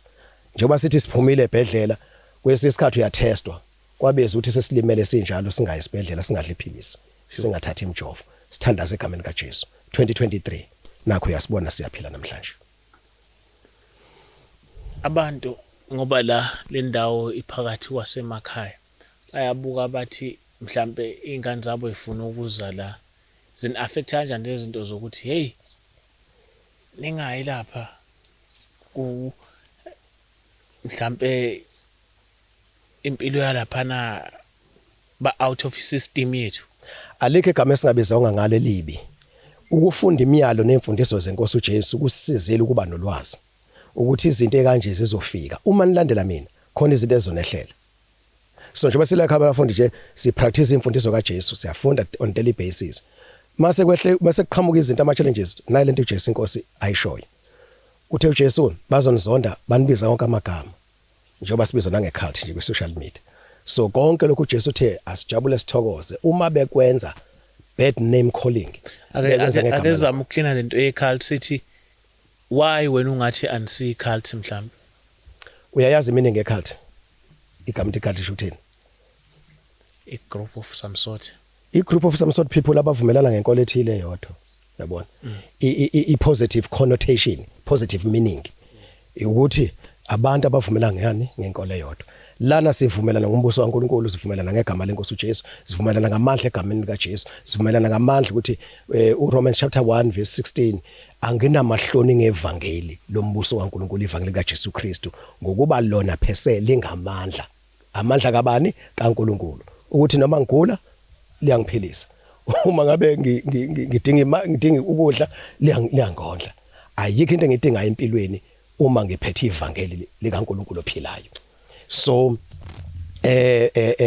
yambuza ukuthi ngamba no indaba ye-cult. Yeah, ukuthi nina sizama ukungena deep ukuthi sichaze ukuthi nihluka kanjani kwi-cult. Sengisho nathi ikhona i-positive connotation ye-cult. Yeah. Mawucheck igama i-cult nje ngisho waligooglesha ngisho wathatha ama-dictionary ahlukene ithini i-meaning e-cult. Ikhona i-meaning e-positive engangcolile ukuthi abantu ekuthiwa i-cult abantu abavumelana ngento eyodwa bese behlangana ndawonye bahlale kuleyo ndawo. Isisho sesintu sithi inyoni zohlobo lodwa zindiza ndawonye ethebona. Then bese bakhona ke i-negative connotation ye-cult. Yipi leyo ukuthi abantu lapho basuke behypnotiziwe. Bengayithathele inqumo. So bacabanga ukuthi bakuma senses zabo mabenza ama decisions kanti khona ispirit esibacontrolayo. Uyabona. And umuntu osuke bemlandela umuntu like athi nasilandela uJesu Kristu. Sifunda ngoJesu Kristu. So uma kuthiwa ngekho abazana baqhubeka nomsebenzi kaNkulunkulu. Uyakubona nawe lokho. Ikhona lento okuthiwa ikhansela mhlambe leyo ukuthi mhlambe ubani leader kahle kahle. Ngenxa ukuthi ke abaningi bezwe ubaba uSibiya ekhuluma ukuthi uNkulunkulu uthi ibandla lehlambulule siphume endleleni zokuphila zalelizwe sibe ngcwele ngoba siwumbuso kaNkulunkulu. Umuntu okuthiwa uthunyiwe kubantu ugcine seyini futhi ileader kubantu ngoba yena uthunyiwe and yena ufuna akhombe indlela phela ukuthi ke hayi lento oyithunyiwe siyayizwa nathi ya confirm akuthini empeleni nathi uNkulunkulu uyambulile kodwa manje wena uphumela obala wayisho oqala then sicela ukuthi ke silandele emva kwakho ke so ugcina uyileader ngalokho but njoba sengichazile baba njoba kule video njoba ngikhuluma ukuthi ngisukaphi into yama position into engayithandi nakancane and I believe ukuthi one day iyobonakala igqama into ekuthiwa i-fivefold ministry whereby sisebenza umsebenzi kaNkulunkulu ngokwephiwo zikamoya engekho kuthiwa ungcono noma mkhulu kunomunye ukuthi siyizithe emzimbeni kaKristu lokho engikuthandayo ungabi nomuntu ogqamayo bengazathi yena no ibandla elika Jesu Kristu umbuso kaNkulunkulu ophilayo so abantu abakaNkulunkulu yes kodwa ke manje ngenxa ukuthi ke embusweni iprinciple lithi ke kukhona abantu abangama leaders khona abantu abangama elders siyakuhlonipha futhi lokho kuyakufundisa izwe so ke so far ngenxa ukuthi ubaba uSibiya uyena uNkulunkulu amsebenzisayo ukuthi abantu bazi ukuthi uyini umbuso kaNkulunkulu mabe beba convicted ngomoya engcwele then ke kusho ukuthi useyumholi kulabo bantu labo kodwa hayi umholi ukuthi uyena nje ngqoshisholozi kodwa uSibiya mhlawumbe mayenephutha o reporter kuphi mhlawumbe ucontroller ubaba uSibiya njoba sengishilo ukuthi ngibuye emabandleni ahlukene la engizame khona ukusubmit kanti bengiyifunela mina and uNkulunkulu wayesekhulumile not kimi kuphela phese khulumile nangabanye abazalwane mabethembekile beyizwa le video bayosho ukuthi samtshela ubaba uSibiya ukuthi ngeke uzumthole ndawo umuntu oyokuhola yabona ngenxa ukuthi into uNkulunkulu akuphathise yona imbulo uyena direct kuwe so ke kusho ukuthi umuntu ongidisciplinayo uNkulunkulu qobo ithini impilo ekhaya labafundi umuntu obhekile njengamanje ukuthi manje ngifuna ukuye ekhaya labafundi ithini impilo indlela yenhlalo yala lana ekhaya labafundi singabantu abankulunkulu sisindisiwe nombani une conviction ukuthi impela ngiyumntwana kaNkulunkulu kumele ngikhonze uNkulunkulu ngiseve icebo likaNkulunkulu empilo yami full time embusweni kaNkulunkulu ngidela konke kwalelizwe so ke ma ethatha isinqumo umuntu asuka lapha esuka khona ezala ekhaya labafundi inhloso enkulu ukuthi ngizofunda ngombuso kaNkulunkulu ngizofunda ngoJesu Kristu insuku zonke singafundi kuphela spiritually siyafunda na physically ukuthi ifuneke siphile kanjani ukuthi uze sisustain nje ubona nje yabona ukuthi indawo yeagriculture leni so ke maningi ama skills akhona amanye asikawazama sikwazama ukuthi sikhulume ngawo kodwa akhona sengizwela ukuthi akhona sizama ukubhala ilist njengamanje ukuthi sisazi ukuthi sinama lokhuza namangana ngeke umuntu aswele ukuthi angayisustain kanjani noma isiphi skill but asigxilile kulokho enyameni ngenxa yesifundiso senkosi uJesu ukuthi ningakhathazeki ukuthi niyodlani niyombathana kodwa ubaba uSizulu uthi yazinayidinga lezi zinto uJesu siyala ukuthi sifuna umbuso kaNkulunkulu nokulunga kaNkulunkulu ilempilo ke sizama ukuyenza ke la ekhaya abafundi baba makwenzekile kwenzeka iphutha sibuyele emnyalweni kaNkosi uJesu utheni uJesu ngalesimo esikanjeni sithatha izwi lika Jesu sixazulule lonke inkinga leyo abantu ugovernment uzilwazi uthatha izingane ngesimo sokuthi aziye esikoleni leyo nto leni yenzakale kanjani futhi affect kanjani ungikhomboze mase ngayiphendulanga umbili imibuzo yakho ithi yenzeka kanjani futhi is affecta kanjani angiqale ngoku affecta baba enyameni yazwela enyameni kodwa uthe uJesu asambe ngani ngomoya kuze singafisi inkanuko yani enyama yabo ukuthi sizabuyeke izwe uma ungena kumoya akuzweli baba instead you are rejoice nje ngoba awuthukanga umuntu awudelelanga umuntu awuhlambalazanga umuntu and sebahlonipha baba abaphathi ababusi sebahlonipha iBhayibheli sifundisa lokho ukuthi sibahlonipha ababusi kodwa siqaphela ukuthi abakushoyo kithi mabeza kithi kusekelwa izwi kaNkulunkulu yini noma kusekelwa umqondo womuntu uma kusekelwa umqondo womuntu ngenhlonipho nangentobeko asikwazi ukukuthatha simanezwe kaNkulunkulu so ke akusaffect baba nakancane ngoba kwenzeka into uJesu ayishilo ukuthi iyokwenzeka uma sikholwa nguye abapostoli uJohane noJakob uJohane noPetro Izenzo chapter 4 ngithi verse 2 ufika izikhulu rulers besizwe sakwaJuda nababhali yabona nje izikhulu lezi babafica bafundisa ngezwi likaNkulunkulu bacasulwa yilokho nje base bebabamba bebafaka ejele kanti bebesindise nomuntu baphilisa umuntu ngegama nje lenkosi uJesu kwabacasula lokho so uma abantu la ekhaya abafundi befakaza bethi siphilile ngoJesu sayeka ama ARVs uJesu yasiphilisa siyaqhubeka siyaphila kanti information egcwele phandle ukuthi ngeke uphile ngaphandle kwe ARVs uzofa maqhamu umuntu ethi mina ngiyaphila uyabona manje ukuthi sekulimale ireputation yomunye umuntu so into abayenza bababamba uJohane noPetro babafaka ejele for what ukuthi bafundiswe kaNkulunkulu abantu bathandazela umuntu egameni leJesu waphila bagcina beboshiwe so into eyenzakalayo leyo mayenzeka kithi kufanele sijabule sithokoze right umbuzo wakho omunye kambe uthini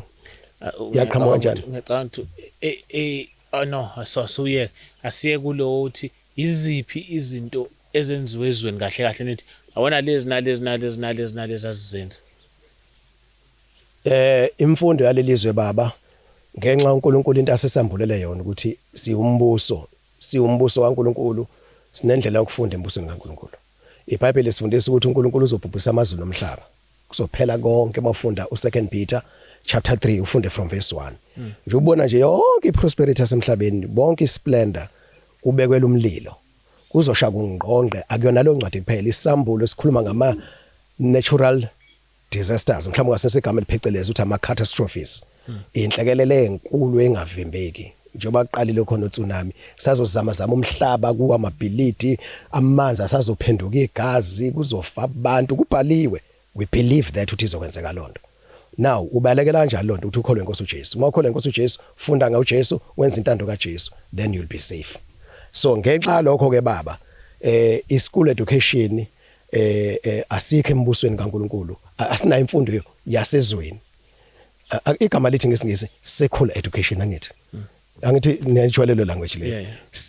secular into enjani esecular izwe so asibona bezwe sihlala la emhlabeni odalwe uNkulunkulu but uSathane usewuthatha wenza ngoba ngowakhe wabonisa abantu abacorrupt abantu bashaya imithetho yabo kodwa iqiniso lithi umhlaba udalwe uNkulunkulu so lo nkulunkulu usilethela emhlabeni esilethwe nguye esidalwe nguye esibekela emhlabeni ufuna ke siphile ngemithetho yakhe leyo mthetho kuyimfundo kithi ephelele isizwe sikaIsrael uNkulunkulu ayikhethela sona esikhetha phakathi kwabantu bezizwe wasinikeza imithetho sahluka saba ngesihlukile emhlabeni wazwasho uNkulunkulu ukuthi do not learn their ways the ways of unbelievers the ways of pagans so ke uJesu mayesefikile uyasisindisa asikhiphe ezweni bese silandela yena imfundo asikholelwa kuyona ezempilo asikholelwa kuzona baba health system then imali seyisebenzisa baba ngoba ilelizwe lifuna ini imali kodwa imali ngokwemfundiso yenkosi uJesu uNkulunkulu yalelizwe iyona econtrol lelizwe asisayifuni kodwa siyayisebenzisa ngoba izwe lifuna yona angazi uyawuzwa umehluko baba ngiyawuzwa uma ubuye esikoleni uyela ufuna ini imali yes so uma uqala ibhizinisi ngoba ufuna ini imali asisesiphumile kulomqondo ngeke ngaba usomabhizinisi baba ngiyakwazi ukuphatha imali more than 100,000 yabo ngabo 2009 ungena sikweletu ungenalutho ibhizinisi iphumelele ngake sangisho uma buildings engangisebenzela kuona then but uNkulunkulu wangikhipha kulomqondo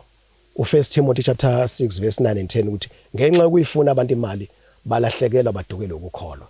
so kuyafa ukukholwa mawubhizi nje ingqondo yakho uthi nje ngifuna imali iyakhathaza baba ngiyakwazi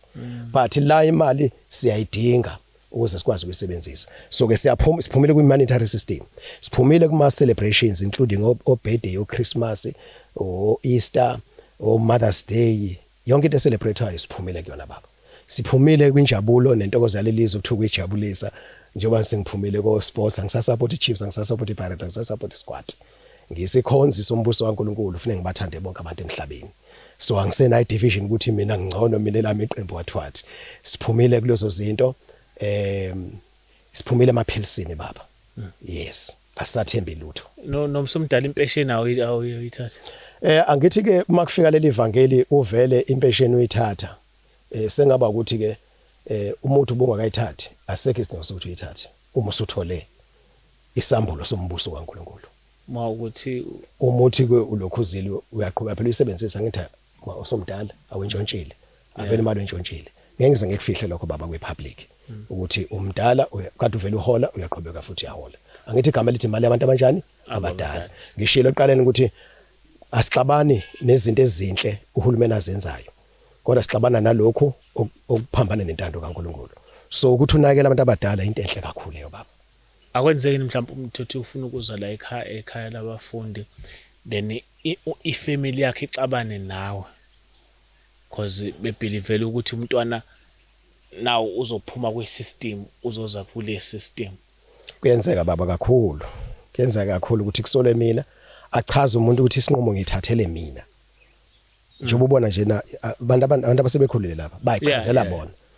bayichazela bona 2 angaze ngiyela endaweni abakuzona ngifike bakhombe ngesibhamu ngisho thiwa bakhombe ngesibhamu babezobona abantu nangu umuntu ukuthi ukhomba ngesibhamu baqhubashe ngizaphi ngabe kade ngaboshwa ngiyabona but akwenze kanjalo umuntu ithathela yena isinqumo ezelana but njalo ke umuntu osolwayo ke umuntu abasuke beze kuye ngoba ekhuluma leso sambulo leso ukuthi wena influence abantu iziphi izinto mhlawumbe umuntu mayizela ithuzela izinto uyibheke ukuze accept mhlawumbe uche ukuthi ekhaya bavumile noma une ID usemdala iziphi izinto phela athi naye mayifika la nasimazi kufuneka sazi ukuthi la ivela khona ngempela bayamazini yena yes 2 yini emenza ukuthi ezelana yikho lokhu thina sikholelwa khona siyacheck izinto ezinjalo uma ikhona indlela sifike kwabanye njengobhodi le ntokozo sengifikile kubo ngahlala phansi nobaba wakhe noba wakhe kwaba mnandi almost the whole week kwaba 7 days sihlele ekhaya kwantokozo kumnandi kakhulu sihlala nobaba wakhe la kusofa umama ebhizi ekitchen nomama usibiya kanjalo njoba silana nje ubaba lensizwa leshuthayo umbulelo Dlamini abazali bakhe ubaba wakhe noma wakhe bafika la yabona so ke ngenxa ukuthi bebe understand ukuthi ingane ifike kanjani lana wathi but uNkulunkulu asilekele ukuthi sichaze namhlanje siyafonela nobaba wakhe kumnandi nayo yayicheck ingane yakhe uyayicheck ingane yakhe mayingayithola encingweni ichecka kumina ngimnikeze ucingo umfana ngakucheckela ngisho ucingo singabheka nje kuma calls nje ukuthi uhlala umayela uhlalela uyafisa ngisho umthele izinto ezithile amlethele kube ukuthi yena useyithatha isinqumo sokuthudele konke kade ufuna umthengele ifoni nje uthi ufuna ngikuthole efonini ngenxa ukuthi impilo abuya kuyona usafuna nje ukuthi abe right so ifoni usamile kuyona uphumile kuyona so manje ke uthi ufuna umphathisele ifoni so wayilokhoza wayibonga ithini isikhathi somuntu ukuthi ahlale la ekhaya labafundi uhlala isikhathi singanani uNkulunkulu obalethile abantu uyasazi izathu abalethele sona uyena wazi ukuthi uzobahlala isikhathi singakanani mase basusalana ubayisa kuphi angithi ingane iyafunda primary high school university mase isiqashwa isuyingazi zoqashwa kuphi but la imukelwa khona maye apply iyosebenza khona so uNkulunkulu uyazi ukuthi nje uNkulunkulu waze isiphethe umuntu engakaqali uyazi ukuthi each and every one of us uthi usifuna kuphi kuyiphi indawo yakana yes but wami ngangizombuza bakhona sebahambile sengibuza phezulu lombuzo no ukuze cede ukubuza bakhona abafikile bahamba ukuhamba kwizindlela embili khona ukuthi umuntu afike la ukuthi useyiqedile into uNkulunkulu ade emlethele yona bese yahamba kahle bese kuba khona umuntu afike lana uthi ay angihambisana lento eyenziwa la bengicabanga ukuthi enye into hayi okunye ngikubonayo ngiyahamba ikuphi obuzela khona ukuhamba kahle mayihamba kahle mawuthi umuntu uyakuthiwa uhamba kahle la ekhaya kahle uyaku ngokwenkolo yombuso kaNkulunkulu umuntu ohamba kahle umuntu ohanjiswa uNkulunkulu ngoba esiyomsebenzisa ufakaze kuconfirm emoyeni wethu ukuthi impela uNkulunkulu umdinga endaweni ethile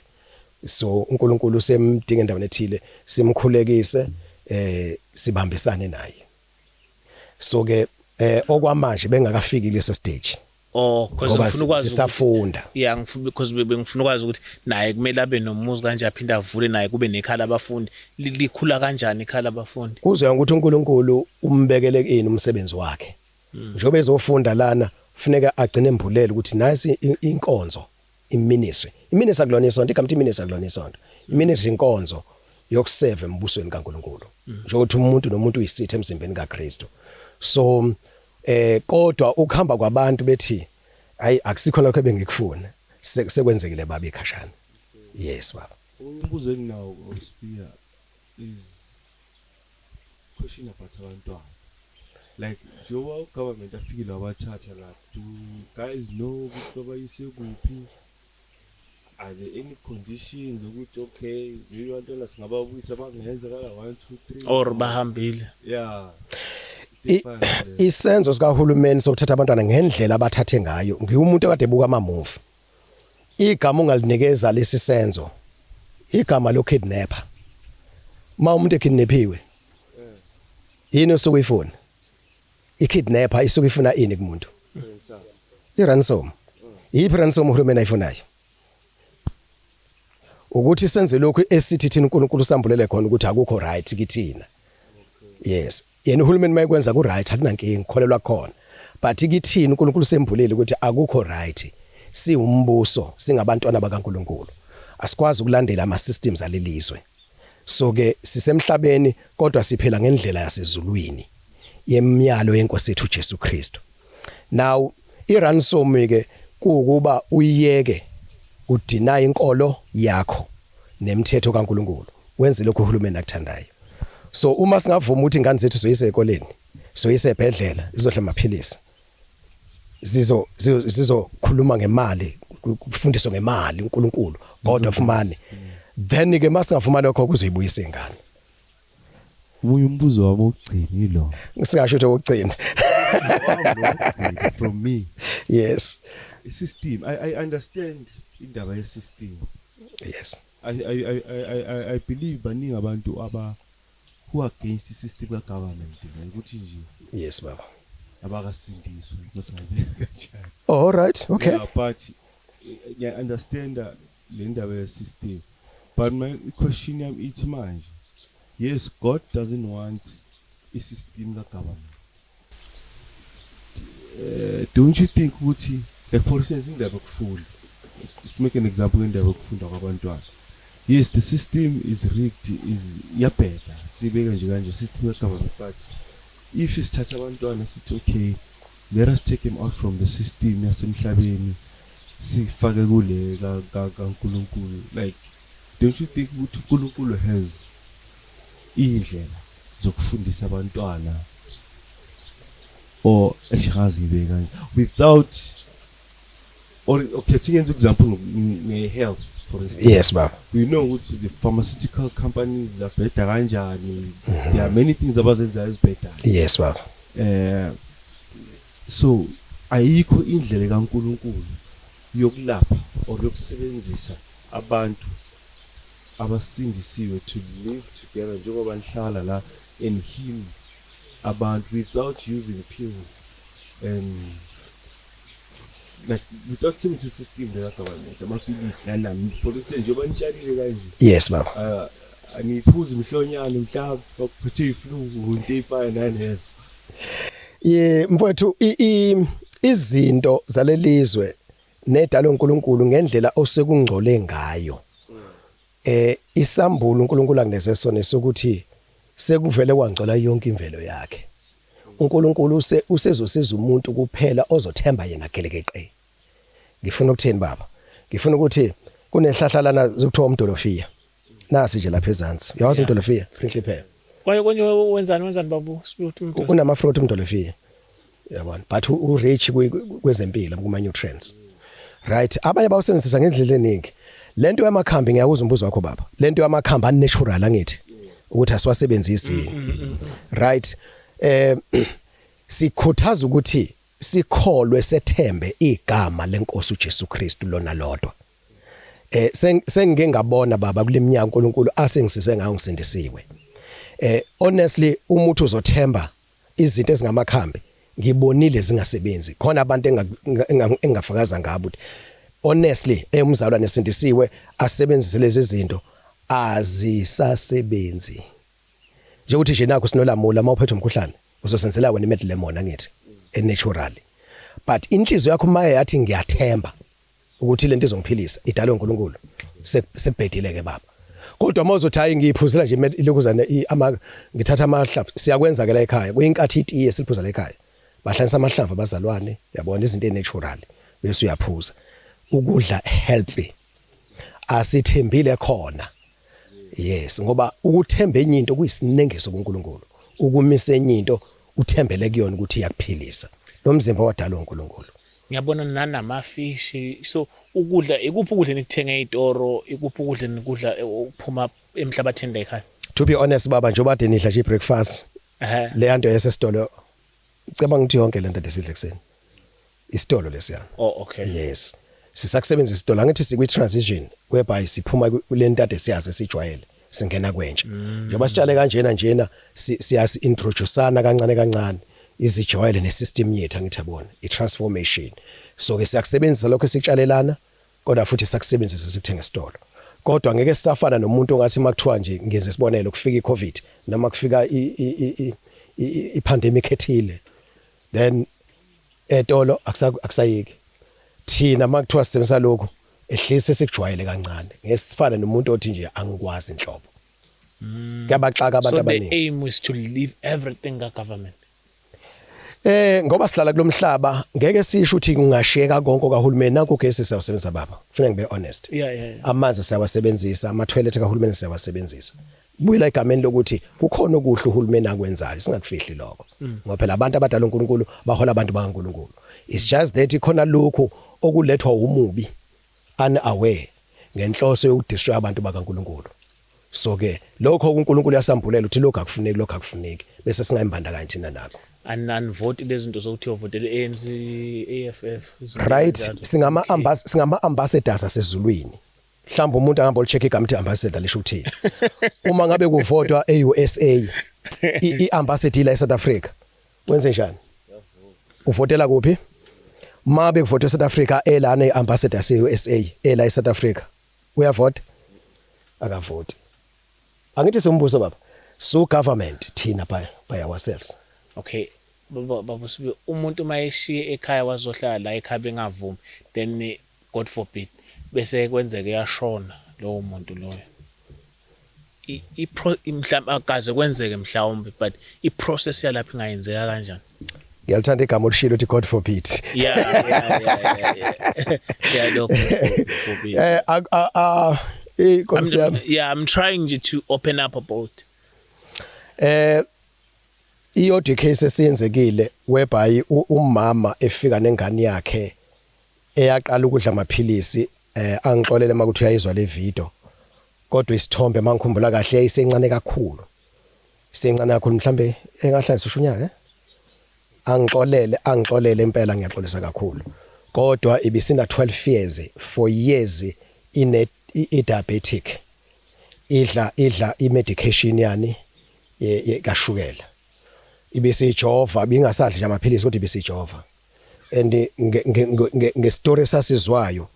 ukuthi ibisijova ngendlela ukuthi ingane bingasathanda ukujova yayithi mayizwa ngevangelo lokudala konke lokuphuma emaphilisini ukuthi siphila ngoJesu yedwa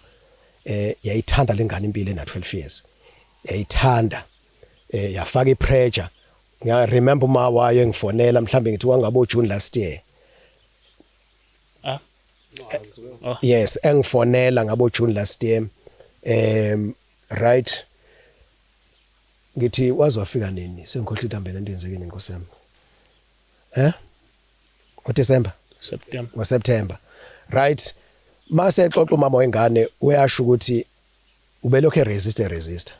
ingane iyeza ukuthi ngiphelile judging to a situation esasibona enganeni ingane yayisiphelile idliwa amaphilisi yasiphelile nje ngaphakathi iphelile lemjovo yonke into so uyafika la isicritical sesithandaze sicela uNkulunkulu why usivumela isimo esinjena kithi la ekhaya abafundi sathola ukuthi uNkulunkulu wayesefuna ukuprepare ingane ihambele endaweni ekahle umoya wayo ujabule engasafuna emjovo engasafuna ephilisi then ke yathi mayifika la ekhaya yathi sengifikile la kade ngifuna khona yawayeka amaphilisi yonke medication sazama ukuthi sineseke nangokudla lokho esikusebenzisayo ku-natural oku-organic kwasho ukuthi-ke sekulate yaphelanga iveki ihleli yabona so-ke yadlula-ke emhlabeni sakwenza konke-ke umama wayo khona kubizwa ukufanele umndeni like usuke eCape Town lo mama kwafanele umndeni nehlobo kanjalo kwafanele amaphoyisa kwafanele ambulance ya-verify ukuthi ngampela ushonile kwafanele ihes yes bafika bazolukhuza-ke bazoyithatha-ke then-ke asikaze singcwabelelana ayisinayo icase ukuthi singcwabele la asikabe nayo icase no ngenxa yokuthi umsebenzi sesemningi cela sivale lapha but ngicela umuntu othi mhlawumbe ayengifuna ukuzekhala abafundi uyacontacte bani uyakhulume nobani ithini process yokuzekhala abafundi ikhona iYouTube channel yasekhala abafundi okwamanje kuthiwa iTheocracy Networking Embassy ma umzalwane efuna ukuzalana kunama rules and regulations esiwabekile imigomo yokuthi siyafisa ukuthi kube umuntu ngempela osedecide ukuthi ufuna lempilo yabona lana kusona indawo uthi nje siyohlala nje siyajabula sesiphume emene ezahlukene sonke lana njengoba usazo interview abantu uzoyizola wena so siphume emene ezahlukene sifunela nje uJesu Kristu ophilayo wavuka sifuna intando kaNkuluNkulu hayi ukuthi siphoqe ukuthi siyekizwe siyeke imisebenzi no siresanele thina siyekele thina amaphilisi kodwa sifuna impilo ehlukile manje and impilo ehlukile siyayithola ikhona eBhayibhelini ukuthi asiyibone emhlabeni sesizama ukuthi ke manje siphila ngalendlela abaphila ngayo eBhayibhelini ukuze bakhiqize lempilo esifunayo ukuthi thina ayizukhiqizeka ngithi so ke umuntu ofuna ukuzala ekhaya abafunda kube umuntu othi impela nami ngifuna impilo ehlukile ngiyanquma and before izela ekhaya abafunda akahlale phansi nomndeni wakhe nezihlobo zakhe nabangani abacacisela ukuthi no sengifuna le yampilo mawuthi yagxekwa lempilo esiphilayo le egxekwa impela lokuthiwa impi yokuphuma ama systems ngifuna yona sengiyophila yona ngicela ukusho ukhuluma nemndeni yakhe njalo ngicela ukusho mndeni wami ngicela ukusho ihlobo zami bangani bami ukuthi ngizithathele mina isinqumo angiphoqwanga ngiyakulaba abantu ngizoyifuna inombolo uzoyithola inombolo kwiTheocracy Networking Embassy bavamisile abazalwane abanye ukushiya inombolo khona mayifaka kuma comment ebuza ama comment bayifaka inombolo bamnikeze ama comment kodwa kube umuntu othi ngifuna uJesu Kristu ophilayo ngifuna umbuso kaNkuluNkulu ngifuna intando kaNkuluNkulu ngifuna imiyalo yenkosi uJesu ngidela konke okwezwe ngiyohlala nabantwana baNkuluNkulu inyoni zohlobo lodwa indiza ngandawonye so ibandla kwaIsrael ahlala lodwa eGosheni ibandla eKenani ahlala lodwa uJesu nabafundi bakhe babehlala ndawonye so njengamanje neOrana la eSouth Africa abantu abamhlophe bahlala bodwa amabhunu phesheya lapha eUSA kunani Amish community ihlala yodwa yes so ke ukuba ndawonye kanjena baba sizama ukupractice impilo yasembusweni kaNkuluNkulu ukuthi ake senze ngendlela yasembusweni engafani nendlela okwenziwa ngayo emhlabeni kodwa asisho ukuthi siyabazonda basemhlabeni njengoba siphila lana nje siyazi aware ukuthi egcineni uNkulunkulu uzosikhiphela kubantu sifune sibathanda abantu amen yes anibuka iTV cha baba sinayo shoba nayo la ekhaya uzala nilazi amasopi oganda wacisha ukuthi ukunzani mazi ngiyabonga ukuthi ukuveze lokho baba njengoba ngithe sidela konke wabuza ukuthini ngibalela ngithi ngase ngithi ne-entertainment yes amasopi entertainment nje abantu bazi entertain uhlala kwisopi ulandele enye isopi awukhuli spiritual instead uyangcola siphumela kuyona entertainment wise yini mhlambe imaphi activities onwenza thina la ekhaya uyidumisela uJesu nje sihlabelele egameni kaJesu. Mongabuka nje iTheocracy Networking Embassy, siyahlabelela nje sijabula nje kuJesu. njengoba bekumenibuke abazali ukuthi le njabulo esinayo sifumana uza kuJesu ilokho baba sijabula ngokwenza intando kaNkuluNkulu le njabulo esinayo sifumana ngokuza kuJesu amen hey injalo James ngizoletha uJames ngizafuna uzomshare 2 weeks ngiyomthola egibele entabeni ebaleka imbambe nikhulume naye no yabona makukhona baba uChris lapha na umuntu osethi sengishayekile ngazi funeka enze njani ngicela ukusho ukuthi ukhona uJesu Kristu ophilisayo uyayiqala phansi impilo yomuntu yes ngiphamisa uJesu Kristu ngicela ukusho futhi ukuthi ukhona umbuso kaNkuluNkulu angesho ukuthi ezekhala abafundi ngithi lapha ekhona amukela uJesu avuma uJesu ngeqiniso ayinikele uJesu ngokuphelele